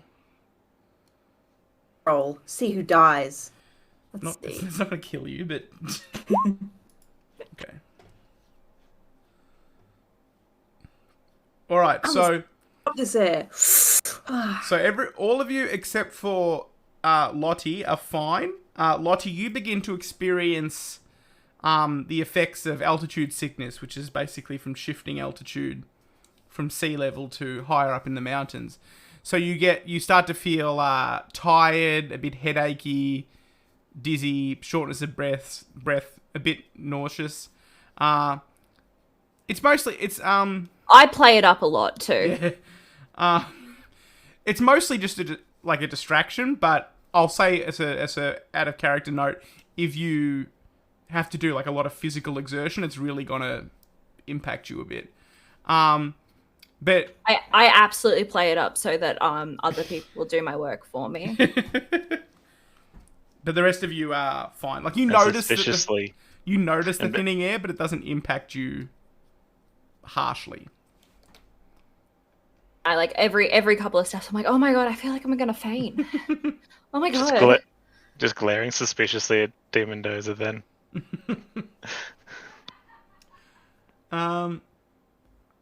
Okay. So eventually, after the 3 days, you arrive in Puno, which is a town on the shores of Lake Titties, as Rekle called it. So I'll describe Puno to you. Where is Puno? Where is it? So Round, voluptuous, sort of down the bottom round, and then comes up. There's a lake on each section of its tits. Yeah. Thanks for telling us what tits are. I was concerned we wouldn't know. I was under the concerned. impression no one else knew. It's important to know what mammary glands are. So Puno is a small city in the highlands, and it stretches back from the shores of Lake Titicaca up into the overlooking hills. And there's the more prosperous areas are kind of located closer to the water, and the majority of buildings are low 1 or 2 story structures made from stone or brick, and the streets become increasingly narrow and more maze-like the further uphill one goes. The center of the city is dominated by a broad plaza ringed with neat greenery and trees, overlooked by the imposing edifice of the Cathedral Basilica of St. Charles Borromeo. The countryside, which is what you come through on your way in, there's a large number of farms that you see with like maize, potatoes, and quinoa. Those are the sort of crops that you see them growing. There's also some alpaca and llama farms, and you can see the herds sort of... Llama farmer! Do you yell that out the window? No. It's not really a tourist destination. So as the trucks roll in, the people, like the locals, sort of look at you curiously and shout out to you in Spanish. Yes. So you arrive in the capital. You climb out of not the capital. You arrive in like the town sort of square where the trucks park. And can I just break this wonderful storyteller just to point out for seeing Charles just messaged me saying that I wasn't in the same truck, so I can't out him for this. But Charles was so happy to see Lake Titicaca. He was just so excited. I'm glad. Because it sounds like Superman. That's nice. He's so excited by the majestic beauty of the area that we are in. He's so like, I feel like his character is finally like something other than like hungover. He's becoming a man. Exactly. This is what your father wanted. Finally, after all this time, he's not just hungover and alcoholic. He's just finally seen beauty for the first time. I love character development. See how long it lasts. Sorry for the interruption. I just needed to embarrass Laxlam. Oh, I like it. So yeah, you kind of have the day in Puno to sort of do what you choose to do. Larkin kind of heads off with Mendoza to purchase some pack animals to carry the rest of the way, because the trucks can't really go any further than this. And he kind of leaves you at your own recognizance, says, I'll be back very soon. I just need to find some pack animals and get the expedition moving. But feel free to wander and take in the place. It's very nice. It's not a tourist town, but it's very. I find it very nice. Just don't stray too far. We hopefully won't be here more than one evening, but you can. If we're going to stay overnight, I'll definitely make sure to arrange lodgings for us. And then he takes off. Absolutely Murphy's going to. priorities in order. Does it have a library? If No. not, move to next step. Does it have alcohol? Not really. It's not really a touristy town. Like there's not really bars. Most people just kind of drink in their homes or in like groups and stuff. Then I stay in the truck. You can't stay in the truck. I'm the trucks going are like to adventure. unpacking and they're getting ready to like leave and go back the way they came. Shit. He asked us not to venture too far. I want to adventure too far. Did you want any company? Yes, I want to find out stuff. Elias kind of like sidles up to you as a group and says, "Look, I'm not going to keep this under my hat, but I know someone who lives up in the hills, and she might have an idea where this pyramid is. Larkin's not telling us, so maybe, just in case things turn sour, Larkin's not leading us to this temple or whatever. She might know where it is, and she might have some more inside information." I'm full for this. How long does it take for us to get there, do you reckon? Oh no, she's just up in the hills. It's like a 20-minute easy. walk.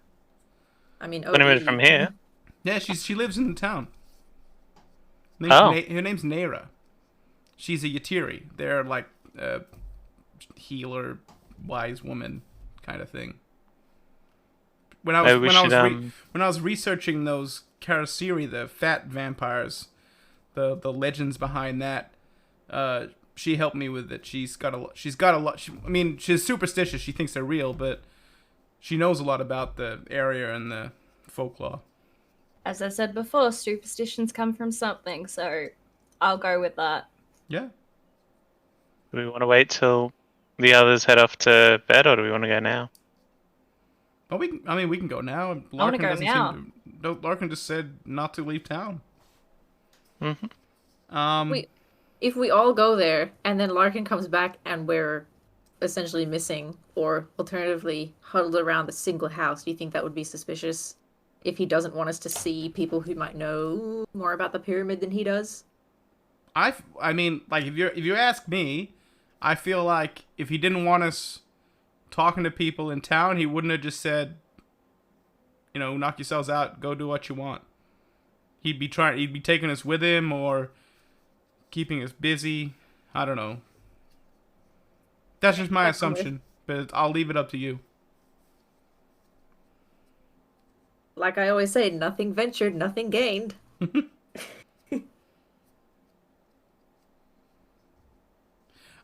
So Elias leads you up into the hills. I'm assuming you're all going with him.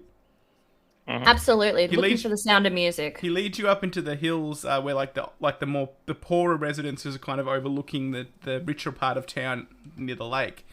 And he comes to like a darkened house, and he sort of frowns at it, and he sort of knocks on the neighbor's door and has a brief conversation in Spanish, and says,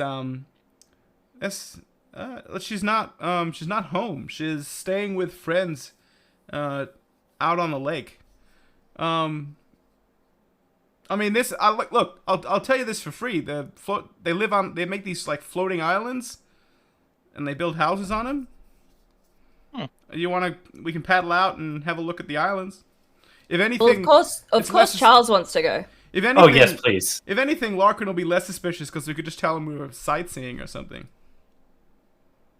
Yeah. Yeah. Alternatively, breaking and entering ? Also a timely gesture for the era we're in. Oh yes, the equivalent. I don't know. Can I get a spot hidden check from any of you that feel you'd be sort of keeping a look on the surroundings? Eyes wide open on this. How many of us can do that? You can all spot hidden. Oh, yeah. No, I can't apparently. Open your eyes, Raymond. It's that easy. Raggy. We're just too excited about the lake. Murphy wins. Charles has never seen such natural beauty before. So he's taking in his surroundings, but also, like, just at a broad scale, not really seeing finer details. So, the thing you notice, Murphy, as you're walking, that no one else seems to pick up, that most of the places you sort of stop around town as you walk up the hill and then back down, there's a couple a middle-aged woman and a teenage boy, and they kind of seem to be lurking nearby. They're both kind of like very thin. They just sort of, they seem to be, you don't know if they're following you, but you just tend to see them in the same places that you are, and they tend to be trying, like, keeping an eye on not you, but they kind of like sort of glance past you to look at Elias every time he stops to talk to somebody, and things like that. Maybe I give a little hand signal to Cornelius. I'm like, and he understands it perfectly. Cornelius nods. Not understanding. Yes, my boxing gloves do look good. Yeah. I'm so glad you noticed. So you get on a little paddle boat together, and you paddle out to one of the floating islands. And Wait. I would like to stay behind at the house if possible. Which house? At where we just were. Okay, well, there's nothing there. If just so you Oh, know. I thought that was like her house, and then she's like, "Oh, she's not inside." Yeah, well, that's true, but it's just an empty house. Empty? There's nothing in there to take. Oh, okay. I'll go on the paddleboat then. Yeah, just as you're looking at it, how's that transparency working out for you? Yeah. So the boat approaching the island, there's sort of people milling about on it, and they kind of give you a wary look.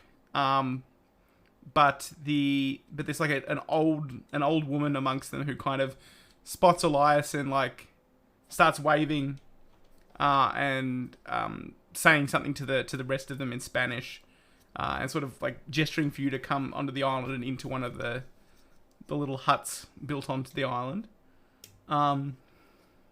And it's kind of a strange feeling as you step onto the island, because it's not a natural island, it's man-made, so it kind of like sways and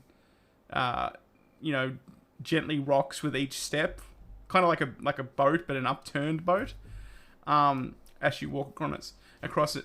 And Elias kind of points out to you as you're going towards the hut, saying she doesn't speak English, so I can translate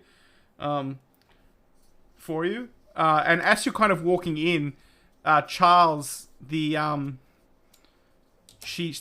woman, like, holds up a little piece of like dried meat, like jerky, for you, and she's like, eat, because that's like one word she knows. She's like, eat. Oh, Charles does not even question it. He thanks her and just starts going to town on it. So as he bites into it, he realizes that it's a piece of dried wood, and she starts to laugh. Because you'll pay for your crimes. And she sort of like apologizes to you. And she's like, it's just like it's a little prank, and she doesn't want you to feel bad about it. No, I do laugh it off. But there is a rage inside of me. I like her already.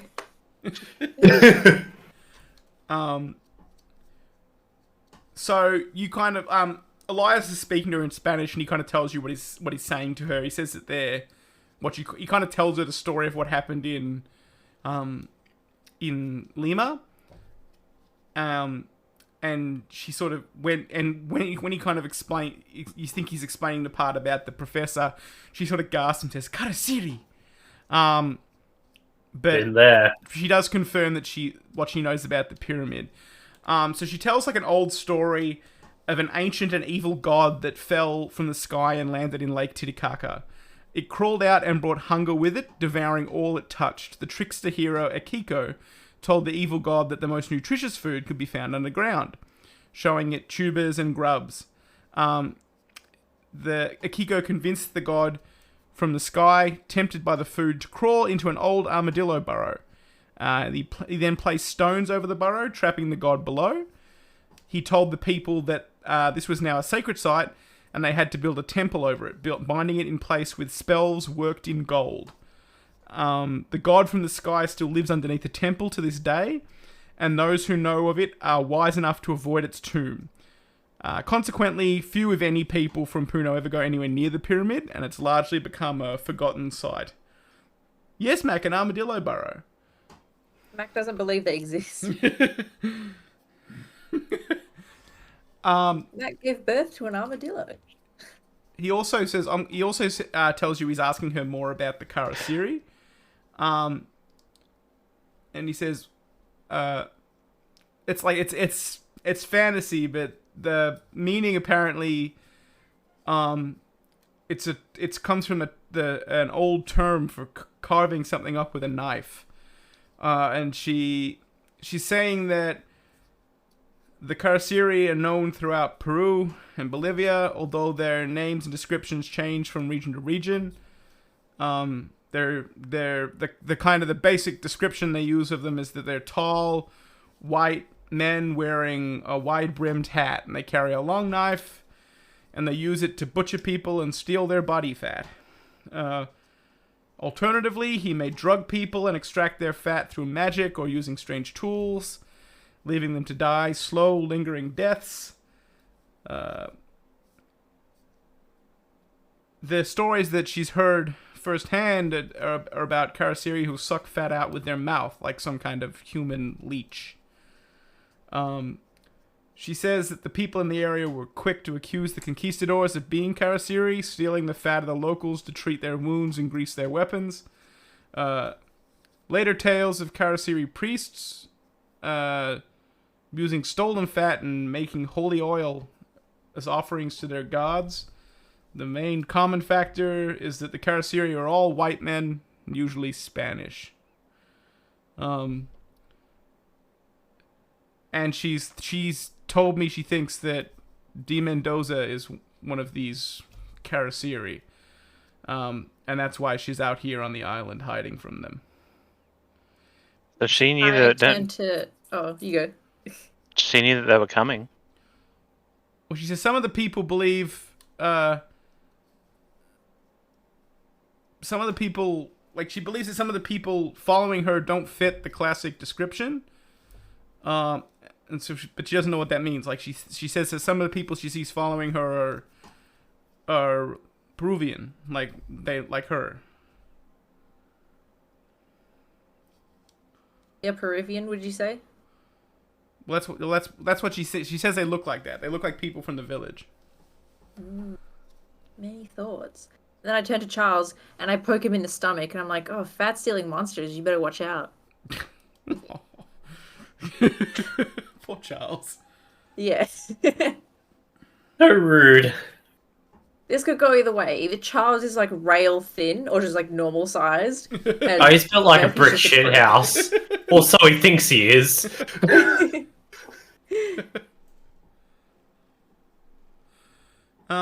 So yeah, do you have any more questions for her? She's like told her stories. She happily like. You got any real jerky? Yeah, she gives you some real jerky. But she does feel guilty that she fed you fake jerky. Oh, bless her soul. She gives everybody some jerky if they want it. What's your favorite food? She kind of points to a pot that she's making, like a stew, and she sort of heaps some into a bowl and hands it to you. It's gonna be. I eat it. It's tasty. Ooh. Very tasty. For diarrhea. Roll for food poisoning. Roll for gastrointestinal I'll spare you that because enough of you have to deal with that in reality. Roll for IBS. Yeah. Is there anything that we can give her in return? Like, it's like, oh, thank you for this. She doesn't seem to want anything. She sort of happily parts with the information. Would she be interested in a fight? You want to fight her? Only if she's interested.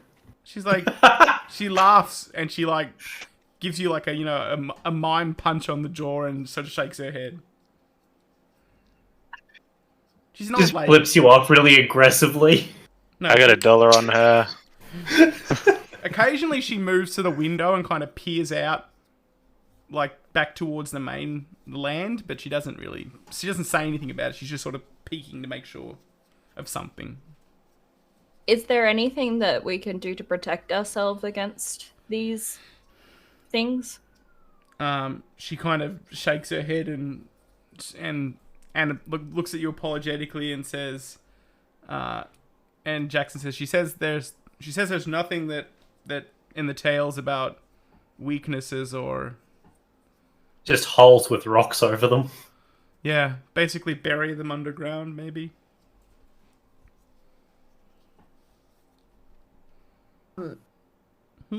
Jackson mentioned that she also knew where the pyramid was.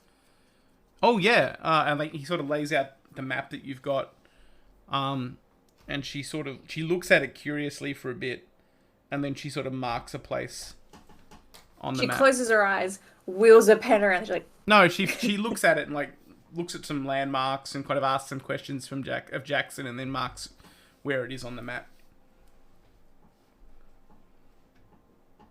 Is Apom, you know how last session Cornelius was like writing everything down verbatim into a notebook? Is he still keeping up that tradition? He's taking mental notes, but his tummy's a bit upset at the moment, so his brain's sort of only taking in half the information. Yeah. Okay. I just thought it would be funny if he was taking notes and just like whenever someone was speaking Spanish, he's just like question mark, question mark, question mark, question mark. But yeah, it's basically what he's doing anyway, where he just doesn't anything he doesn't understand. He just sort of frantically, because he can't do shorthand, he just sort of panics and scribbles what he can. Okay. All right. Oh no. Oh, there he goes. Goodbye. Now I'm Cornelius. Oh. Cornelius. Welcome back. I just noticed I still have my Shadowrun background on, but whatever. I think it's adding to the ambience. Mm-hmm. You're all like, doing 20s vintage stuff, and I'm in the Matrix in 2077. That's what all GMs do. Yeah. So yeah, eventually you sort of have words with her when it's sort of, she doesn't follow you out of the hut. Like she kind of like sees you away, and then she doesn't really open the door all the way. She kind of peers out through the door at you as you're departing. And Jackson says, do we want to head back, see if Larkin's set everything up? Okay. Everybody get in the hut. Yeah, go. Let's go. Alright, so you head back, you get back in the paddle boat with Elias, and you paddle back to land. When you reach the plaza, Larkin's there, and he kind of, he's looking around and he sees you, he goes, there you are. I've secured, the trucks have gone by this point. He's like, I've secured pack animals. Some of the locals are putting all your things aboard. We can leave tonight. We'll have to make camp a few miles outside of town. Seeing as I've been quite faint lately, any chance that I could just have someone steer my pack animal for me? Certainly. Perhaps Mr. Doyle will help you. Absolutely. Yes. Happy to, ma'am. Saucy. Oh God, no! That is too terrifying. Murphy needs not to crossing him. Murphy needs to not learn. crossing him. Murphy needs to learn to stop saying things that could be heard in character. Yeah, that's true. Actually, I say this like behind my hand to Cornelius. I'm like, are you getting this down? I have written the word saucy. In parentheses, question mark? And then just gone into like an Italian sauce recipe. Yeah. So the landscape outside of town, after you sort of pass through the farmlands again, it's a mixture of grassy plains, hills, valleys, mountain passes. You even see at one point an Andean condor soaring through the air. At one point, even Cornelius, you kind of duck off to relieve yourself in the bushes, and you just like brushing past your foot is a 9-meter long anaconda just making its way through the underbrush, and it doesn't bother you. But it's probably the biggest snake you've ever seen. In a moment of panic, I put on my boxing gloves, I kneel down, and I punch it in the head. Oh, April, please Oh, don't. God. Please don't do that. I don't have It's like stats 2 for the minutes ago. anaconda. You've got to lace them up. You're going to sit there for like 30 minutes being like, okay. All right, well, yep. let me look. Yeah. Let me look up stats for anaconda. No. No, it's fast enough. He might get the get the first glove on by the time that it's gone. Yeah, it's definitely not going to stay and wait for you. Because this isn't a friendly game. You're off by yourself. Cornelius comes back to the group and he's trying to regale me about it. I'm like, Cornelius, snakes don't have hands. You can't box a snake. So yeah, it probably gets away from you before you get a chance to put your gloves on. Okay. So later that day, like the sun set and you set up camp. Larkin, who's like, you know, and Elias kind of suggested it's a good idea as well to make a little fire and set your tents up. Luckily, Larkin supplied you all with warm clothing and heavy blankets and like very rugged tents so you can stay warm. Max says the gloves would make your punches weaker, April. They are there to protect your hand. Oh, good. I'm a former boxer, I know. So yeah, you sort of set up camp, and if you don't have anything special to do, you can go to sleep for the night. Me and Apom's character go search for a snake to box. Well, my character doesn't sleep in the tent. He sleeps just outside. Well, he doesn't sleep. He sits just outside Murphy's tent, wide awake, ready, with his gloves on. Oh no. Okay, We're gonna lose you from exhaustion. So, Cornelius, while you're sitting outside Murphy's tent, like several hours into the night, like maybe like 3 a.m., I get you to roll a listen check. I appear and say, roll a listen check. A strange man in a striped sweater comes in up to the camp. Everyone else can make a listen check too, if they would like to. Did Cornelius fail? Yeah, Is that what? No, you all did, but I'm just gonna. Oh, No. okay. Not all of So, us. all right. Wait. I'm just trying to find mine. Is it in Languages. Skills. Under languages. languages and skills? Thank you so much. Fuck. Don't worry about it then. That's all It's of you? fine. I win. I got a hard success. So, Nice. Cornelius, you don't hear this because you're, maybe you're idiot. drifting off a little Fucking bit. deaf. Maybe you're Trying to drifting off find a little snake. bit, or you just, you're distracted by Your something. teeth are chattering from the cold. Maybe you hear a little. You're distracted by something, but Lottie, in your tent, you hear outside one of the pack animals like really suddenly kicking up a fuss all of a sudden. Like you can hear it sort of braying and stomping its feet, and like a hissing sound, and like just sort of like a general clatter coming from where all the pack animals are roped up somewhere out in the dark. Sorry, I forgot. Knowing Cornelius is out there, I go out there with my gun, and I grab him and go check out what's going on. And you shoot him in the head. Okay. As you approach the animals, you see like a withered figure in like just rags. Like one of the pack animals is on the ground and it's barely moving. It's kind of like kicking its legs faintly, and this figure with a like a lamprey like circular mouth with fangs, like a leech, like a lamprey is like latched onto it, and it's just absorbing.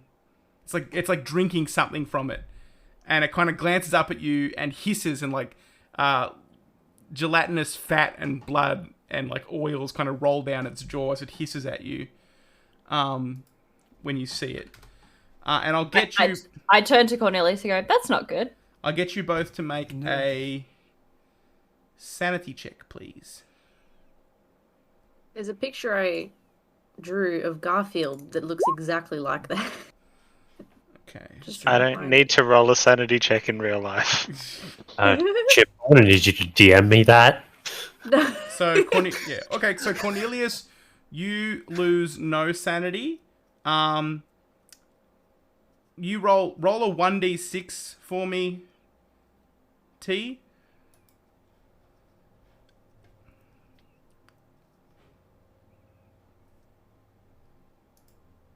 Just the people who heard that and saw it that are rolling it, or am I just like asleep taking a hit?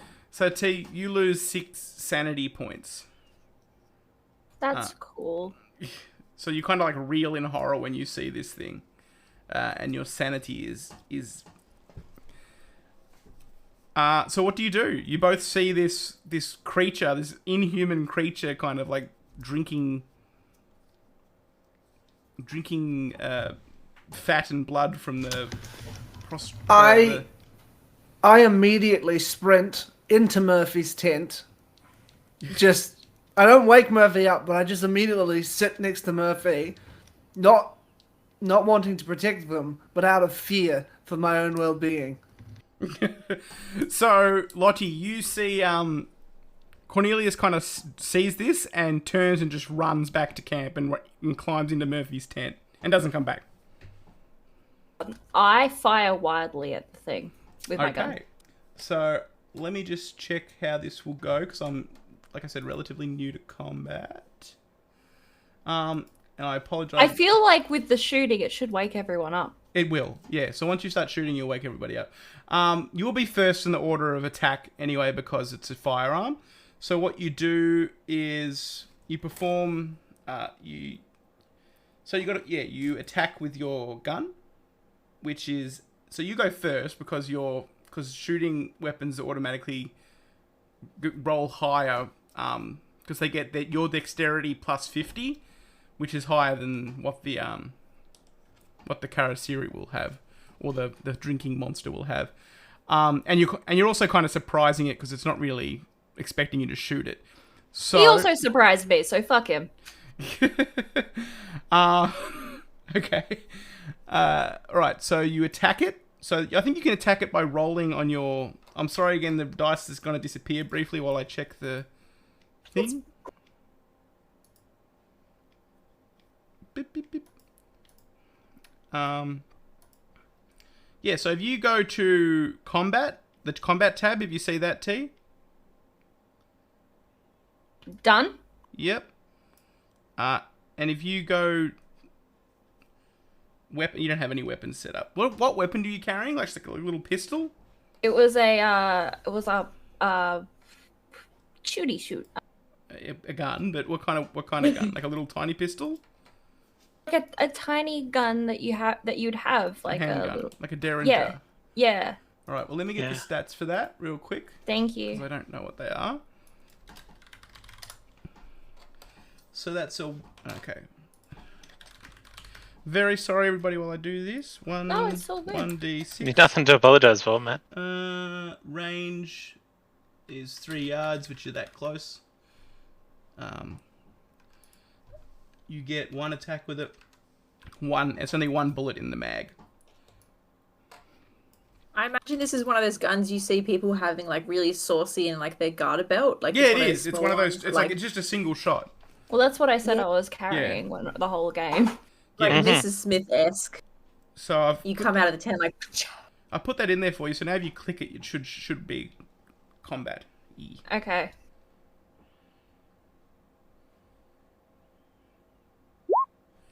Okay, so you hit. You do 5 damage. So you hit the monster, and it reels. It reels a little bit. It's not down, but it climbs up from the. And also everyone in the camp can now hear the bang. So it reels a little bit from the attack, but it's still. It doesn't seem to even fall over or clutch at the wound. It just kind of rises up to its feet now. And and it's like you can see like there's no visible blood pouring from the wound either. As it rises up to its feet and glares at you. And everyone else, you've heard the gunshot now, so you have a chance to act. I also turn to the monster and I say, "You scared me first." I come sprinting out. Sprinting out of Murphy's tent, gloves akimbo, and I just run straight forward for it, and I try and dick it in the face. So you're gonna try that's going to make the shotgun amazing. Right, let's get an initiative tracker going. I think I can do that. Here. Can I interrupt for a second? Yeah. Laxon has no weapons. I don't. He is a weapon. Charles did not anticipate needing weapons on this journey. Like, I thought we were treasure hunting. Well, I don't have any weapons set up, but that's okay. I'll clear that. I can't set up the turn order. All right. Well, let's work out a turn order based on what everyone's doing. So who's got the highest? Let's look at your dexterity. So I'll write your dexterity down. So I got 75. So yours is 75. Right, I need to show off. What's your dexterity, Raymond? Not Raymond. Charles. 60. 50 or 60? 60. What's yours, Cornelius? 40. 40. Murphy, are you coming out to the fight or are you going to stay inside? I wake up. I'm a 65 as well. 65? You can suck on. And Lottie? I'm 50. I'm the lowest. 50. Okay. No, Cornelius is the lowest at 40. So... Okay, so you are now in your... Or you basically, depending on what you want to do, but I'll ask you in like order going down. So Raymond, you're going first. Are you going to shoot at it?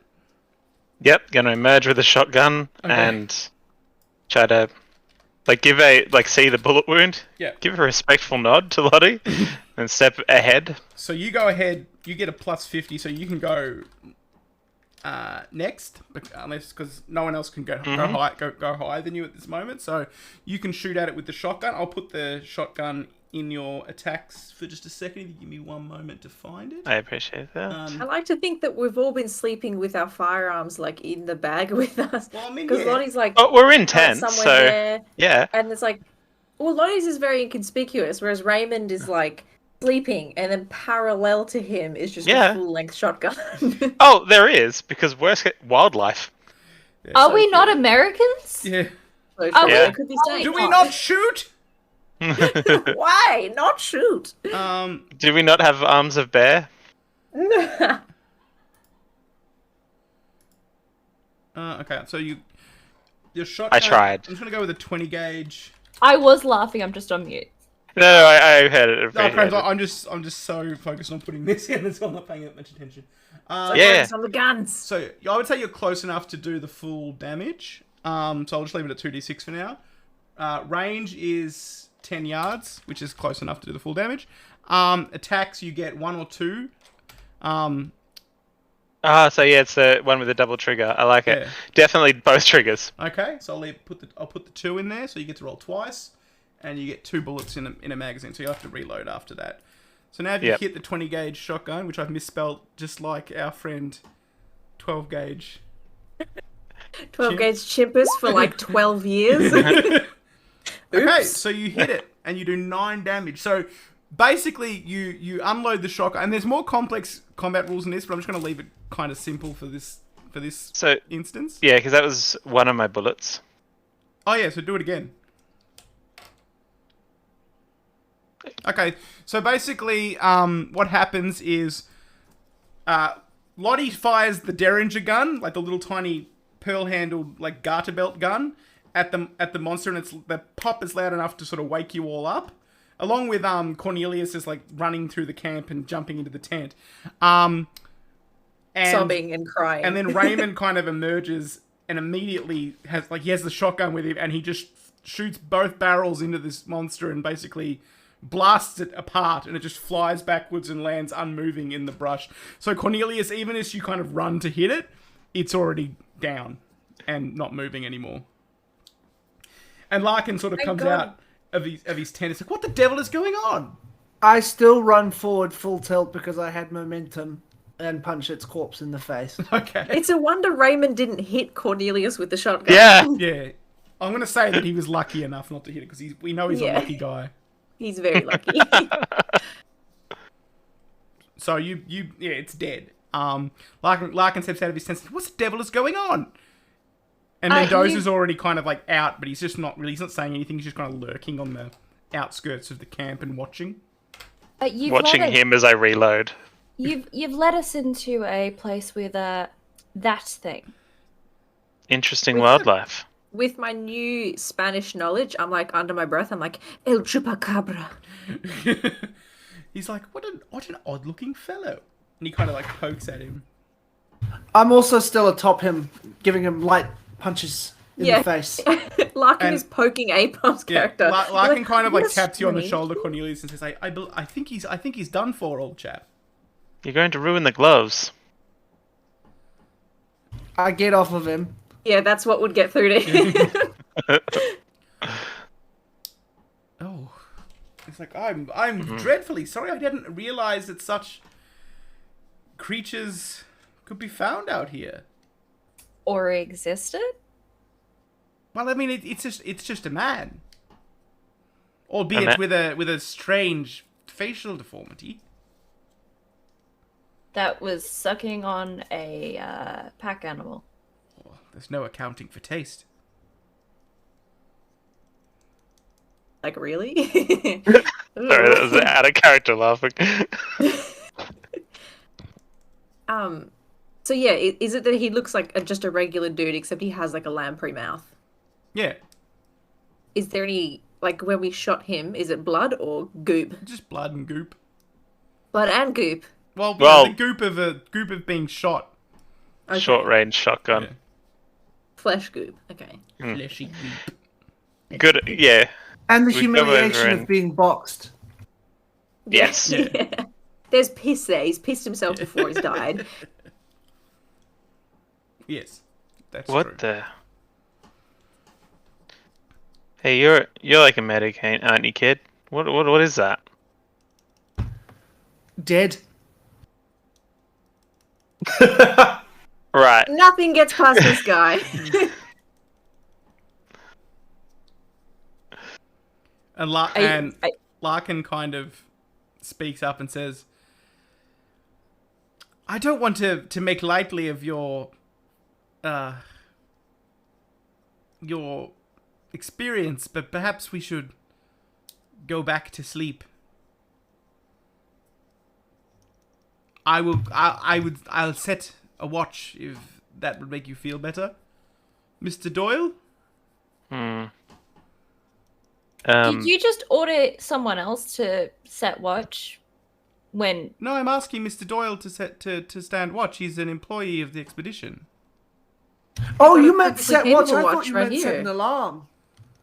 I'd like to get one of if there's a torch around or something, and try to see this thing's tracks. Yeah. And see if I can find any sign of more than one. Sure, you could do that. You can like light a torch, like a stick, make a torch from the fire. So if you want to roll, what can you roll? What can you roll? Track. You can roll track and tell me if you see anything. No, apparently not. You don't see any sign. Like its footsteps are muddled with the undergrowth. And it's also night. It's not. It's dark. Yeah. He's not wearing his glasses. Yeah. I also turn to Murphy. I say, Murphy, you like studying, don't you? Boy, do I. Why? Do you want to have a look over this body? I'd love to take a sample, actually. If Go I have ahead. I've got a little Tupperware container. Please, this is so macabre. There's no need to take samples of dead men. If we don't come back with gold, this is just as good. Is it? It's just a piece of a corpse. If it's a deformed man, we could be working out how he got deformed, why he's deformed. How would we work it out? Through DNA. Doesn't exist. Wait, hold on. I don't think we've quite gotten to the point of deoxyribose. Yeah. Whatever. Through cells. Whatever. Through eugenics. Eugenics. There we go. I don't quite understand, but whatever you say. Through the power of Jesus. Oh, Yeah, Jesus. Yeah, Jesus. Gives us power. Very Would well. you like to and offer he a sort pound of of flesh? yawns widely, and he's sort of scratching at his arm, and he sort of yawns widely. He says, "Well, try not to be too noisy about it." And he goes back to his tent. Very quietly to Cornelius, like, we have to be very quiet. I bring out a gigantic knife. Is Mendoza back? Did Mendoza? No, is he already back in his tent? Mendoza's just staying out. He's keeping watch with you. See. He sort of plops himself down by the fire, and just looks out into the darkness. I don't know if anyone's going to bed. We'll need rest. I can take this. Richard, nothing gained. I- I would like to scalp a bit of. All right, the yeah, gentleman, you if can possible. chop up as much of the corpse as you want. Bearing in mind, there's Yes. very little you'll get out of it. It's mostly just going to be rotting flesh you're carrying around. I want to Once- prove a point here. Okay. Once Murphy has sort of cut open the stomach, Cornelius is so tired from having, attempted to stay awake for many nights in a row, he just falls head first into the open cavity of the corpse. Steady check. Like, Cornelius samples. As you do that, Oh no. Cornelius, can you roll a dexterity check for me?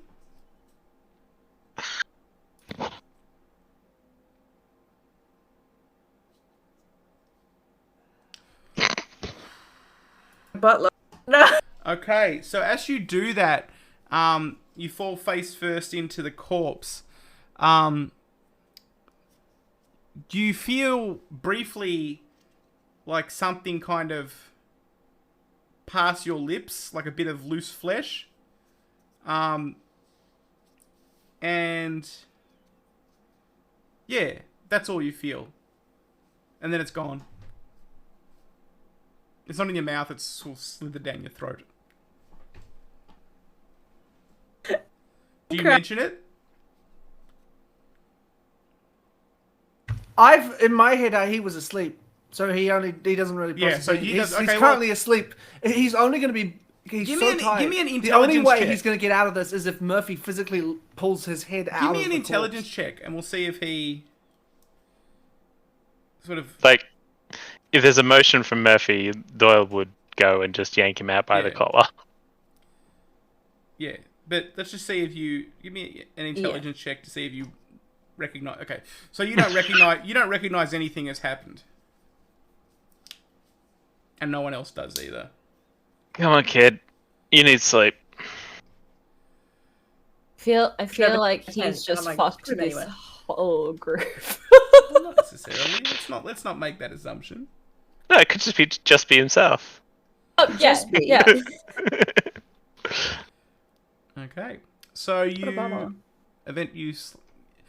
you do all your things. You're cutting up the corpse, going back to bed, what have you, and you wake up the next day. Give me 1 second. I just want to check something. And the next Well, day, you wake up. Apom is a mummy. No, hang on. Not yet. Maybe he turns into a donkey.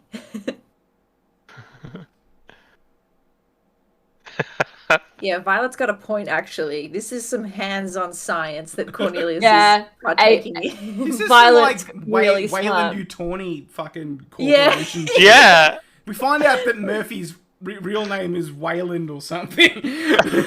Yes! Huh. I actually tripped Cornelius into the body, and he passed out. Okay. I love that alien reference. Yeah, this is... Okay. What we'll do is as we you wake up the next morning, and I'll get everybody to roll a... Actually, no, this isn't the next morning. This is right away. I'll get everyone to roll a spot hidden check for me. Everyone that's still outside, so that's Raymond and Murphy. I'm assuming, unless Charles and Lottie also stayed. Oh no, he was barely outside, dear sweet Charles. Well, wait, how long do you mean outside for? Oh, you can if you're still out, if you think you'd still be outside and you haven't gone straight Like back with the to your shed. sampling. Yeah. I was outside for the sampling. I was just waiting to make sure everyone was you can roll one okay. as well.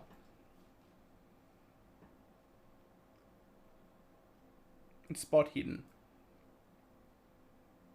Put my glasses on, unfortunately. Nope. Nobody notices anything. Shit. Oh, Cornelius. Okay. Cornelius, you wake up the next morning and you are famishingly hungry. Like you need to eat something. Like desperately need to eat something. Do the pack animals have like a food satchel? Yeah, they've got food. I'll just go up to the food satchel, reach in, and just eat whatever's there. Okay. Nom nom nom. I'm just gonna send you a quick message. Could not be good. I just need to tell you. It's a good thing Apom didn't buy anything for the costume this time. It's in the mail.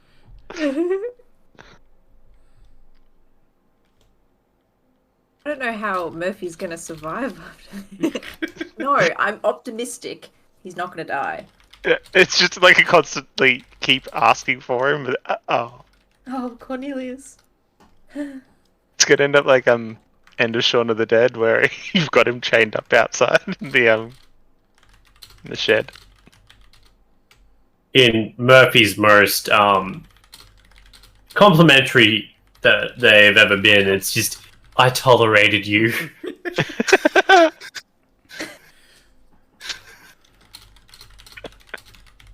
He was, adequate. Okay, so the next day, that's worked out. The next day, you continue traveling. Cornelius is very hungry, obviously, but I imagine, are you letting everyone know that you're hungry, Cornelius, or are you just... No. Yeah. Okay, so as you're sort of traveling sort of around midday the next day, you hear the sounds of gunfire from just over the brow of a hill up ahead, and while you're sort of going towards it, you see two human figures about 800 meters away on the far side of the hill. Seeing you, they approach you, and one of them's carrying a rifle sort of in both hands rather than strapped to his back. And he sort of flags... Ready my shotgun. He flags you down like he's waving his hand urgently for your attention. And he's yelling something in Spanish, and Elias says, they're saying something attacked them. Ask him if it's a mouth thing. We'll get in line. And Elias kind of asks and says, yeah, they said it's a Karasiri. Which is the thing Nera was telling us about, the mythical monster. Oh yeah, I remember what those. I remember hearing about that. Elias So kind of just a mouth deformity, eh? Well, he thought you guys were Karasiri, but I've told him you're not, and he seems to believe me. No guys are here. Okay. Ahom, can you roll 1d6 for me?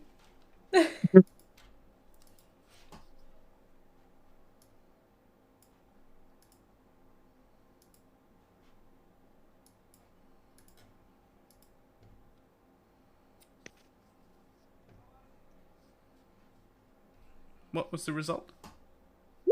there we go. Cool. I just need that for my own little, notes. Where are they? Cool. They approach you. So they kind of talk to you for a little bit.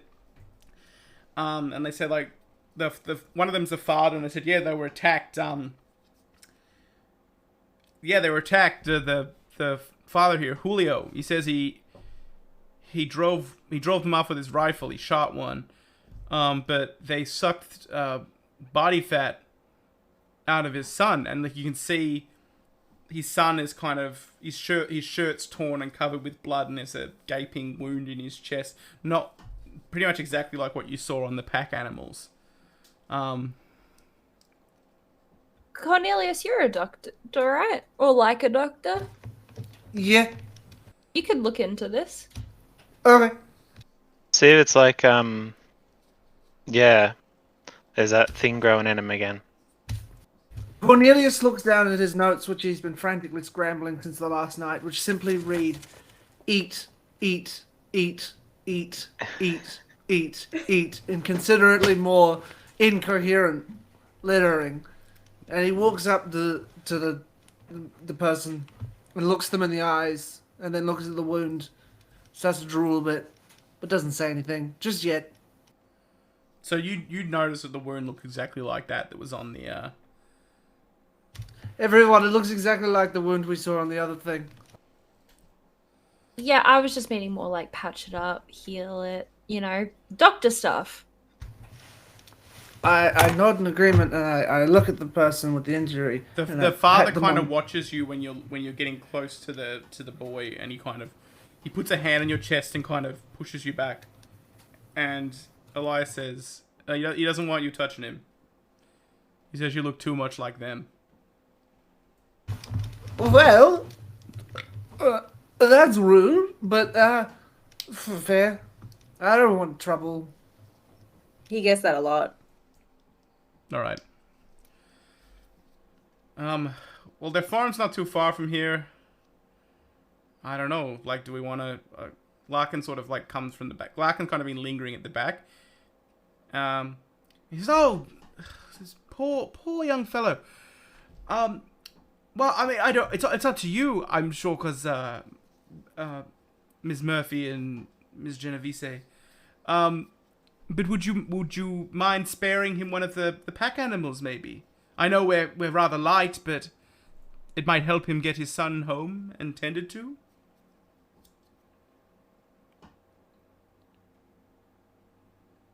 Murphy's muted. Murphy, I can't hear you. You're just miming at me. Cool. You can't hear me. Now we can. I didn't change anything. Anyway, I said we'd be losing 2. We lost one last night, and then we'd be losing another one to these people. Would then people be walking? Yes. I put my hand up, and I can piggyback people if need be. I make a disgusted face, and I'm like, sure, give them the donkey. Let's load our stuff up onto the others, and most of us will walk. Okay. The father's very thankful, and he bows and sort of thanks you and shakes your hand and sort of helps his son up onto the pack animal. Helps you load up the goods and stuff onto the other pack animals, and sort of leads it away. And then you head towards your next camping site. And can I get you to roll 2d6 for me, Cornelius? Or would you like me to roll it? Okay. All right.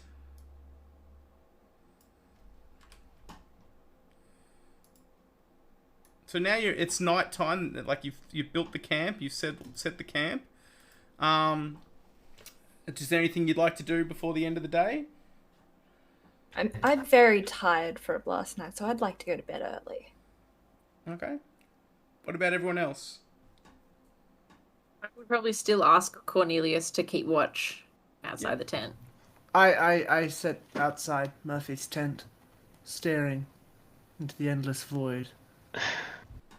Try and organise a round of watches with Charles, Larkin. Larkin and, kind of. Oh, I'm dreadfully sorry, Mr. Doyle. I'm not an night owl. I would offer, but I feel I would just go to sleep.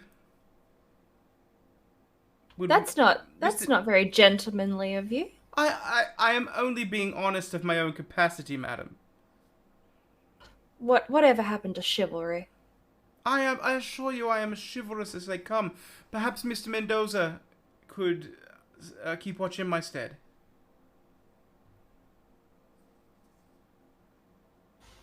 If he wants to, but it just shows the lack of character from yourself.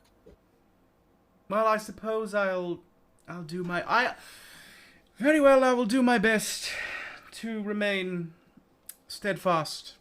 I will take the first watch if you would prefer. Is Mendoza still thick as a biscuit? He's thinning out a little bit. Okay. Yeah, I just go off to bed. I just bullied someone into doing watch. I've done my job. Yep. Larkin Take me in a couple of hours. Larkin says, Cornelius and I will take the first watch then. And okay. Can I get you to roll one more d6 for me? April? I want to see Larkin get eaten. What's this one? Oh boy. Okay. So during the evening, this is you're not privy to this because you are asleep as a group, but Cornelius, the last vestiges of thought and intellect drift away and are replaced with a feral hunger that does not exist naturally in nature, and he, without actually, let me just describe the next watch. Raymond, you are woken by Larkin after a couple of hours, and he sort of rattles your tent and says, Mr. Doyle, I have some distressing news. What is it? He's got the shotgun again. Mr. Braithwaite has departed. What? Where? Like just then? Yes. Well, no. I mean, yes, but I tried to give chase, but he's gone. Loud whistle that I can't do out of character. Yeah. Everybody up! So you all get up and you find Raymond's coming out of his tent with his shotgun, and Larkin's kind of running around in the clearing, kind of confused. He's like, Cornelius has run off. The idiot Mr. kid is gone. He's run away. What? Which direction? Southward, southward, I believe. Southward. To be fair, he does this often. It might not be a deal. But when has he done this? Because I have not seen him do this since he's been around. He had a rebellious phase.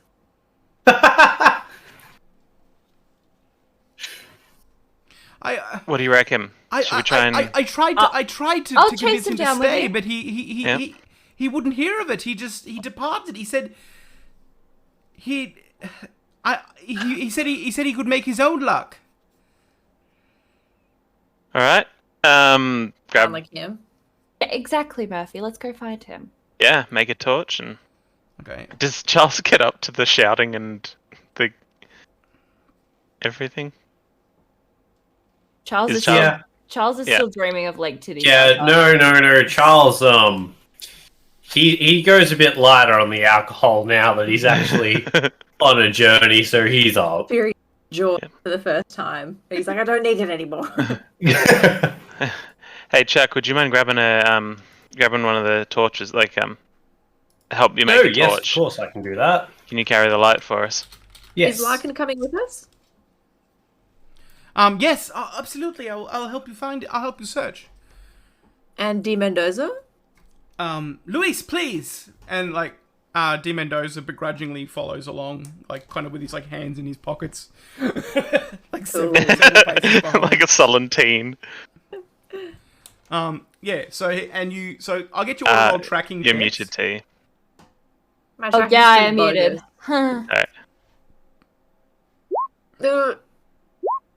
And you think he'd be easy to find because he stinks so fucking much. Yeah, you don't. I don't know why I put any points into that at all. Tried to track twice now. Which is, yeah, you don't really find any sign of him. At one point you find Murphy. You find a cap, like a flat cap, sort of just sort of on the ground, sort of trampled into the mud and the dirt, which you recognise as belonging to Cornelius, but there's no sign of what direction he went in. He fucking loves this thing. He would never trample it. He would never put it in the dirt like that. There's something going on. He paid $3.50 for that thing.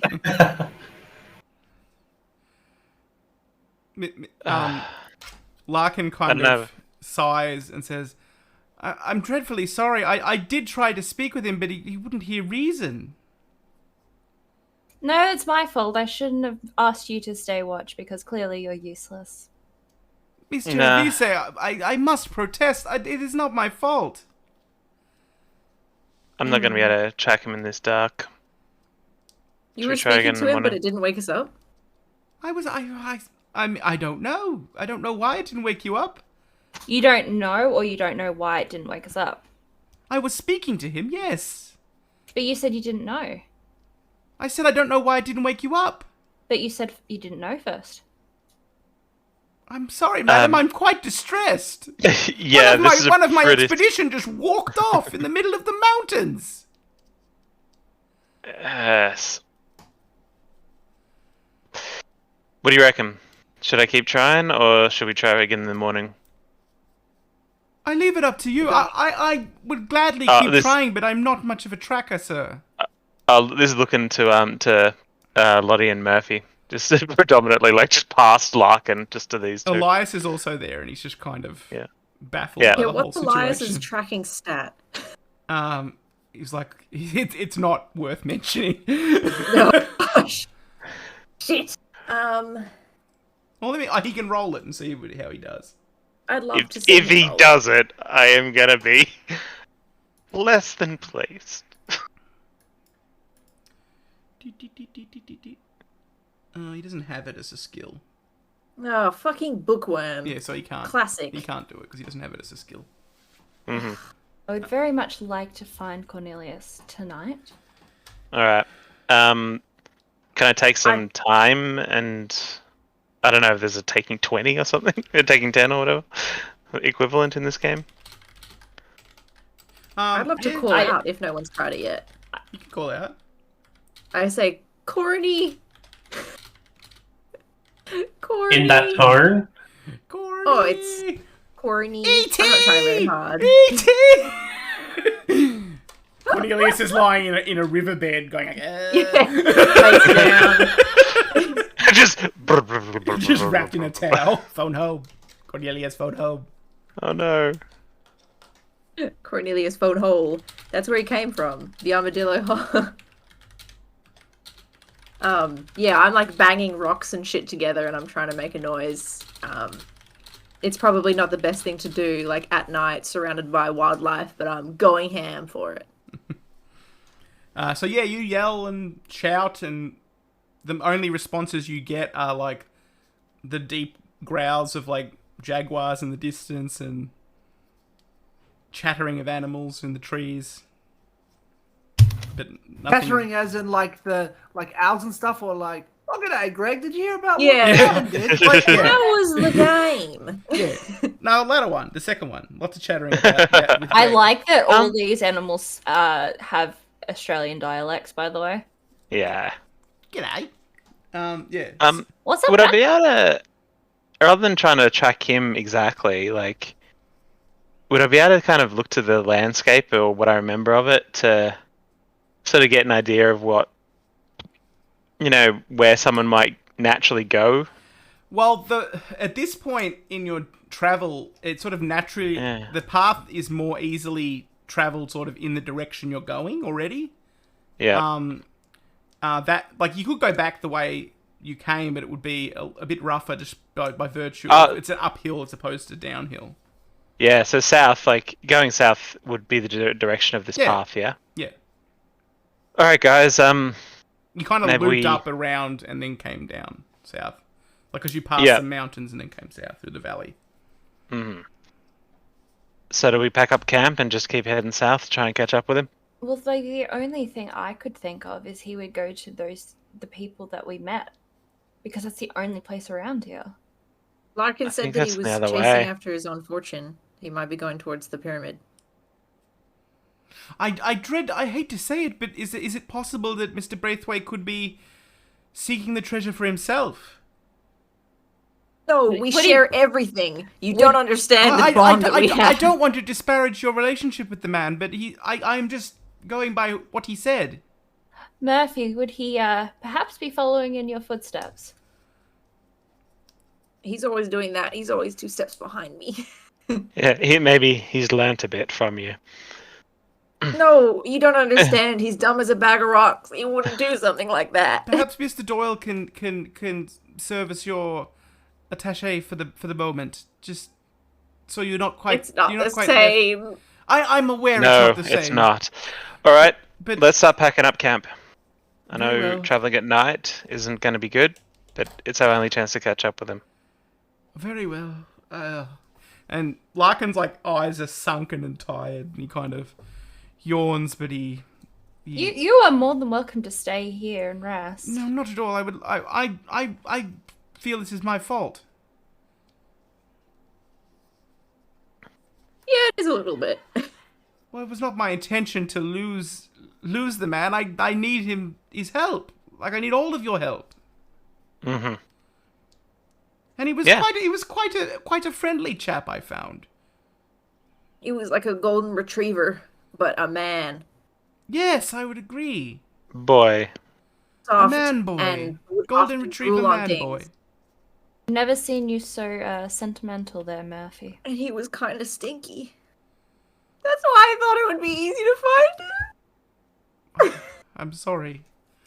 And Larkin kind of tries to pat Murphy on the shoulder. Yeah, all of a sudden I'm like, okay, let's go. Yep. Okay, so I think we'll wrap up there as you gather your things and head off in the direction that you think Cornelius is headed. Before we head off, I do want to okay, Larkin, we're out in the middle of nowhere. Yes. Traveling at night. Yes. You're going to tell us exactly where we're going. Very good. Very good. It's here. Let me get my map, and he marks the pyramid's location on the map for you, and it is exactly the same as where Naira told you the pyramid was. Oh yes, of course. Yep. And yeah, cool. Because that's the only one I've got higher than track is my navigate. Let us go then. Yep. I do hope we find him. And then that's where we fade out for this episode. Thank you everybody for playing. Thank you Apom for being a good sport yet again.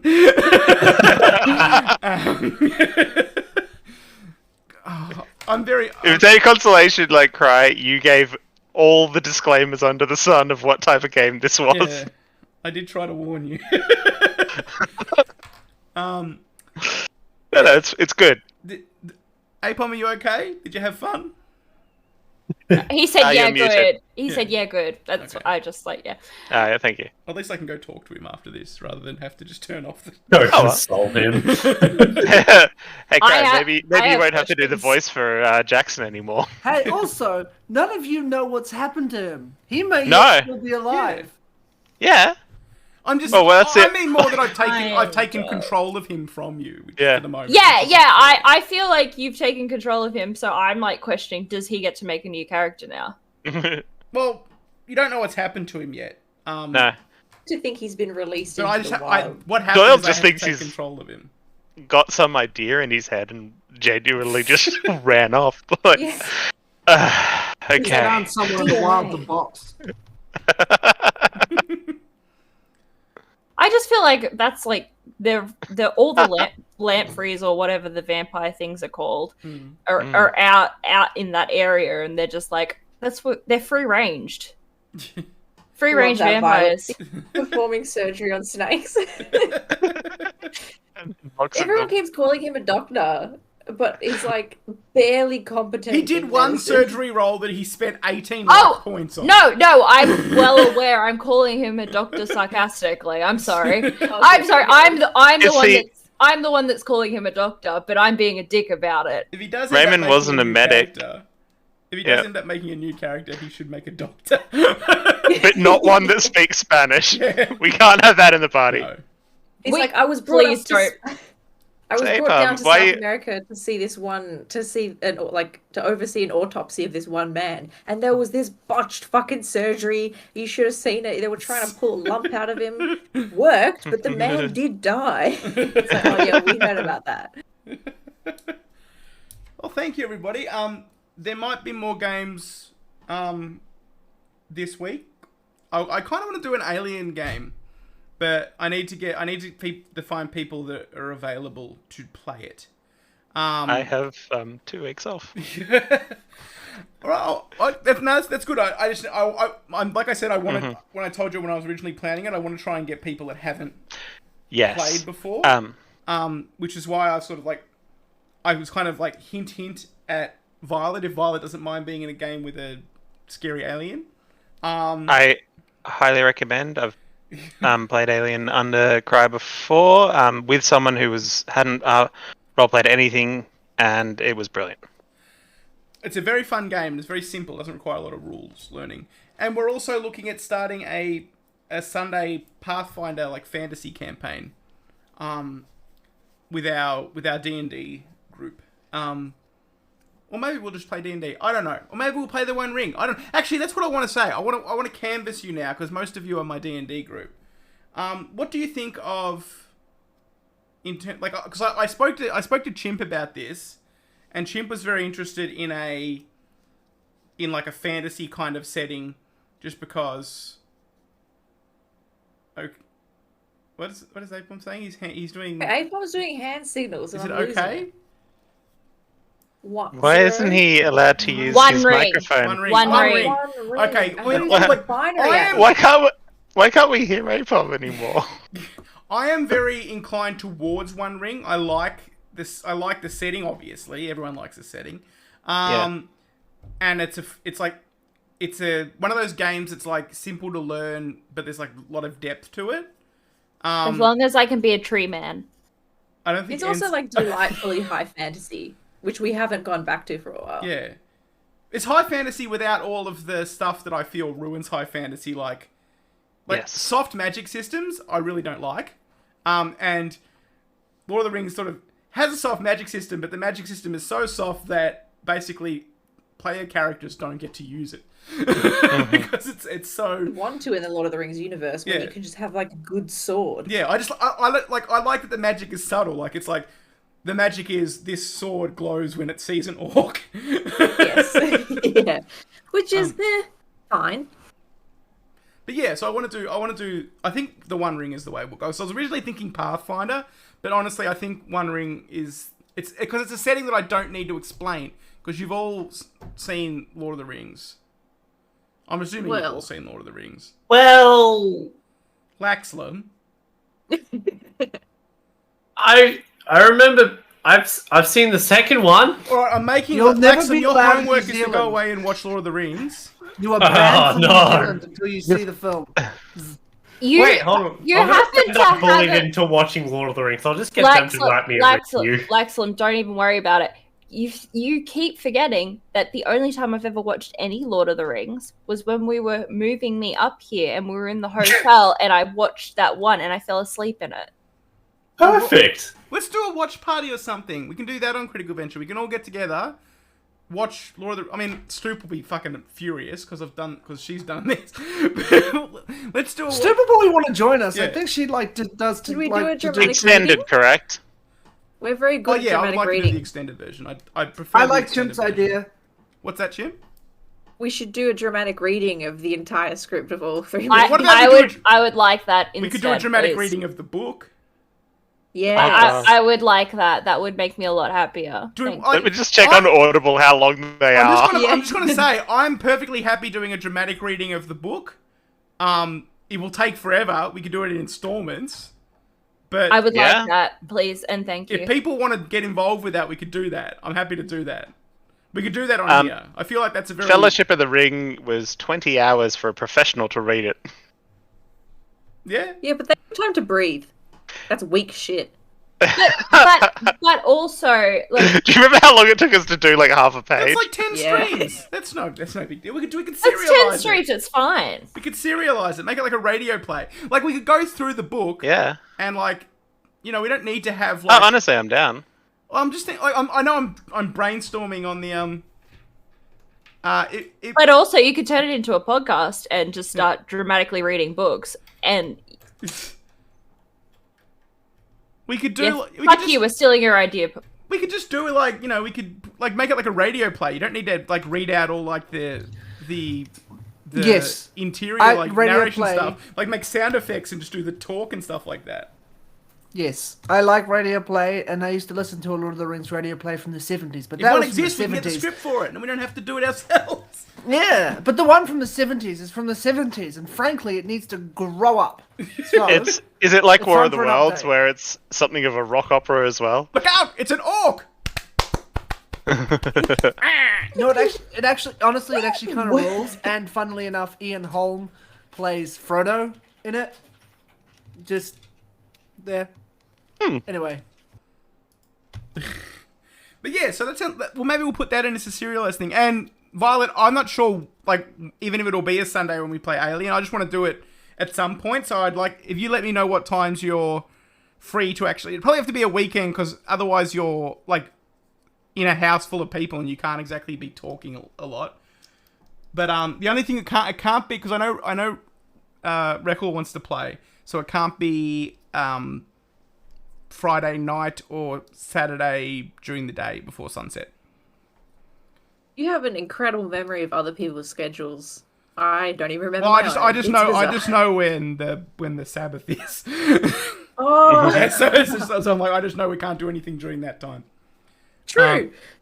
But we'll work something out. Maybe we'll do like a serialized radio play of Lord of the Rings. Just so Shotgun Gimli. for the benefit of Laxlam and T who haven't seen it. So now they've got to sit through like hours upon hours. Yeah, Not having no, that's seen it. fair. You know what? To, like, The the fa- main roles. I do love that we're doing the books where half of one of the books is just that walking through the wasteland that took roughly 10 minutes in the movie. Yeah, but that's the thing. We'll be cutting It's out very all of the descriptions and just replacing them with like the words. So it'll be much shorter. Ah. Okay, Yeah. cool.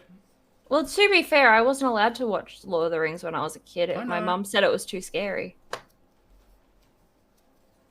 Oh, awesome. Andy Serkis is narrating them.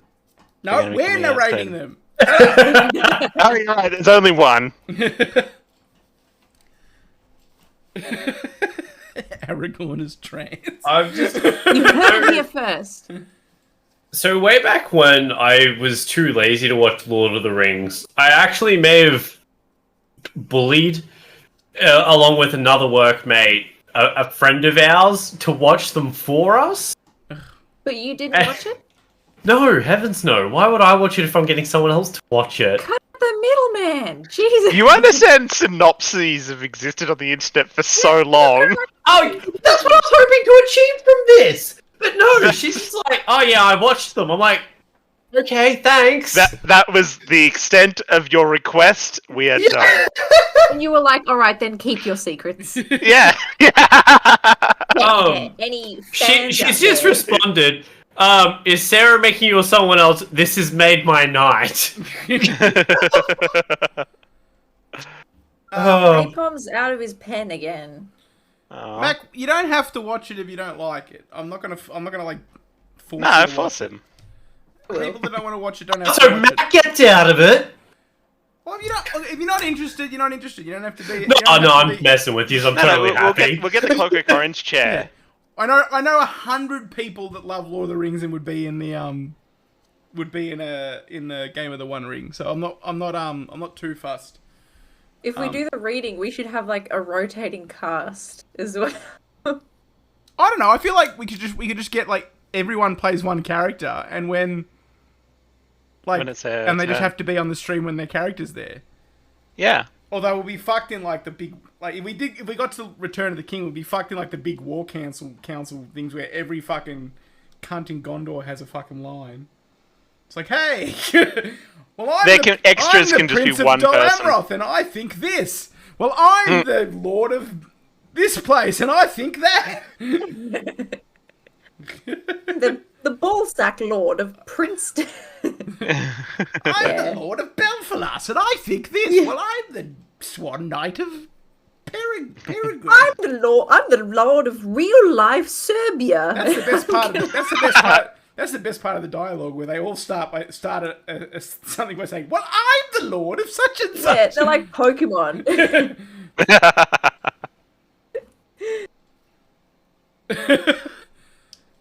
I just like the idea of us all getting voices for our characters. That's how they did the voices in like Fallout or something. They got all the voice actors to do it alphabetically, and they're like, okay, so what am I doing in this scene? They're like, just read the line. That's a good idea. Just we all have to come up with a... And actually, that'd be too confusing for me. That would be hard. Okay, cool. So we'll do that.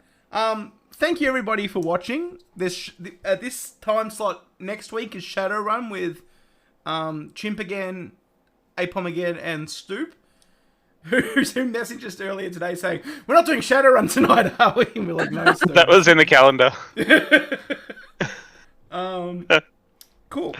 And I was a bit worried I'd have to learn Shadowrun. Yeah. Fuck. Those shoes are great. Oh, the calendar for Twitch is fucked because it only goes weekly and you can't make it. So I have to update it manually, and I forgot because I was busy moving Apom into the house. Well, actually, I was busy watching Laxlam move Apom into the house. Sorry, Platter. Sorry, Platter. Well, we try to do it quite frequently though, so you might yet catch us again this week. Or can I interest you in one of our mini VODs? Yes, you can watch to your heart's desire, or wait until next week, and I'll be greasy as ever. It'll be my slimiest Leon yet. You need to be here to see Chimp's character Leon Ghostfucker in Shadowrun. Covered head to toe in ectoplasm. The greasiest creep you will ever encounter in a role-playing game. I look so hot while doing it. Yes! All the ghosts want to fuck me. Yes. And they will with Stoop plays a hyper-patriotic person that's patriot for a country that no longer exists, and has rides a motorbike and has a grenade launcher for an eye. A soft side, if I can point out, incredibly tender when he needs Stoop to is be. the most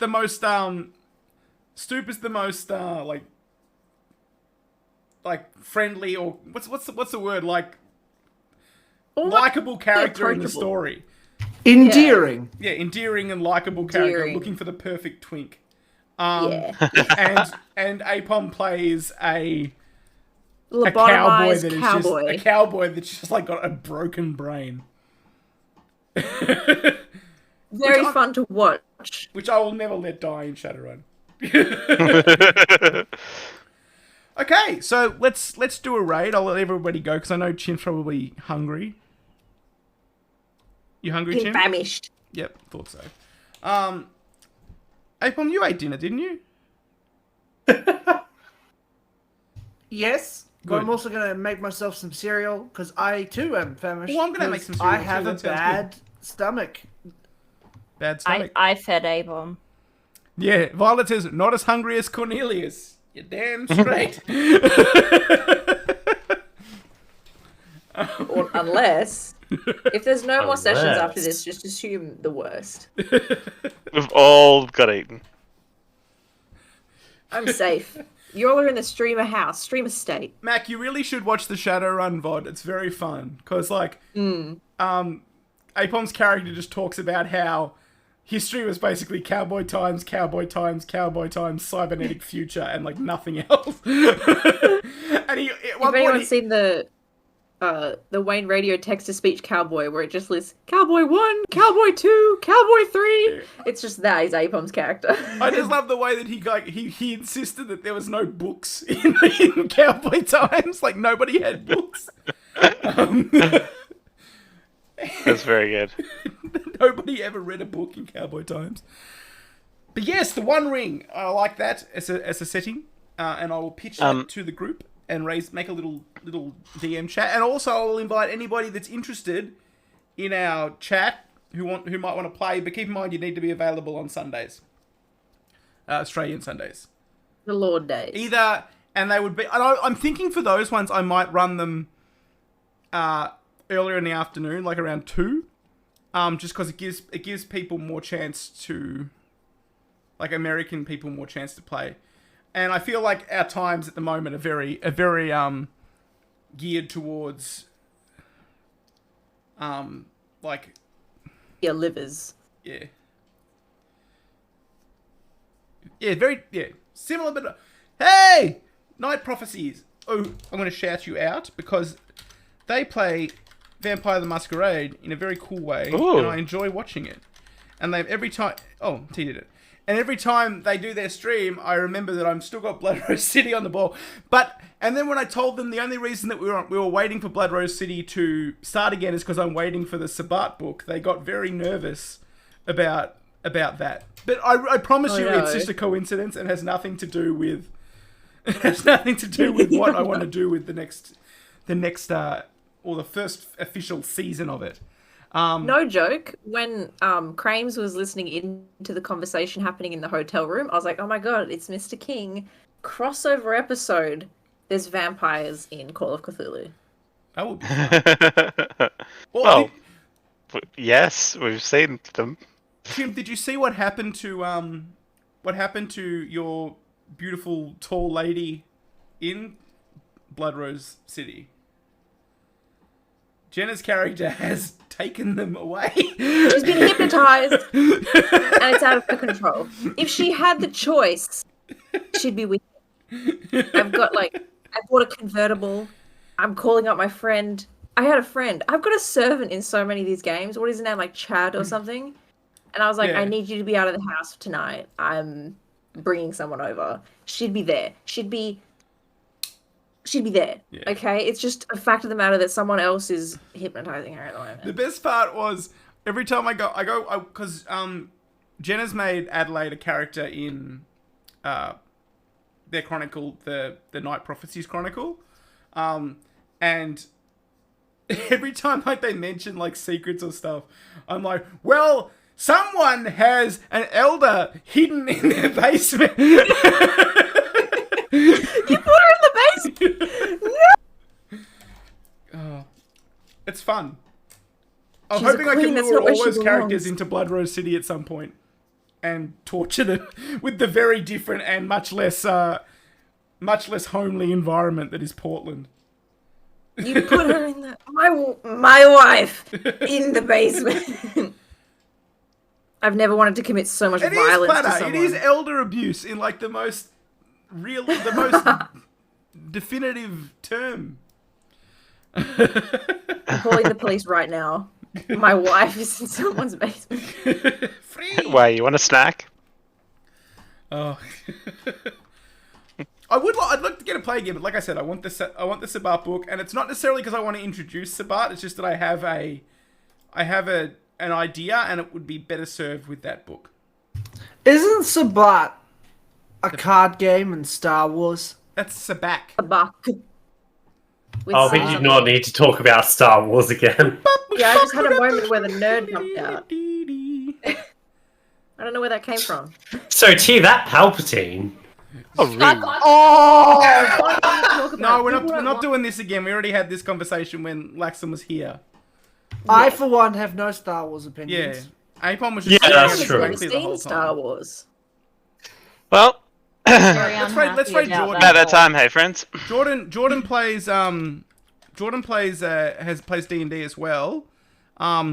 During the week. I'm not sure exactly what day, but it's usually during the afternoon, and it's called Luncheons and Dragons.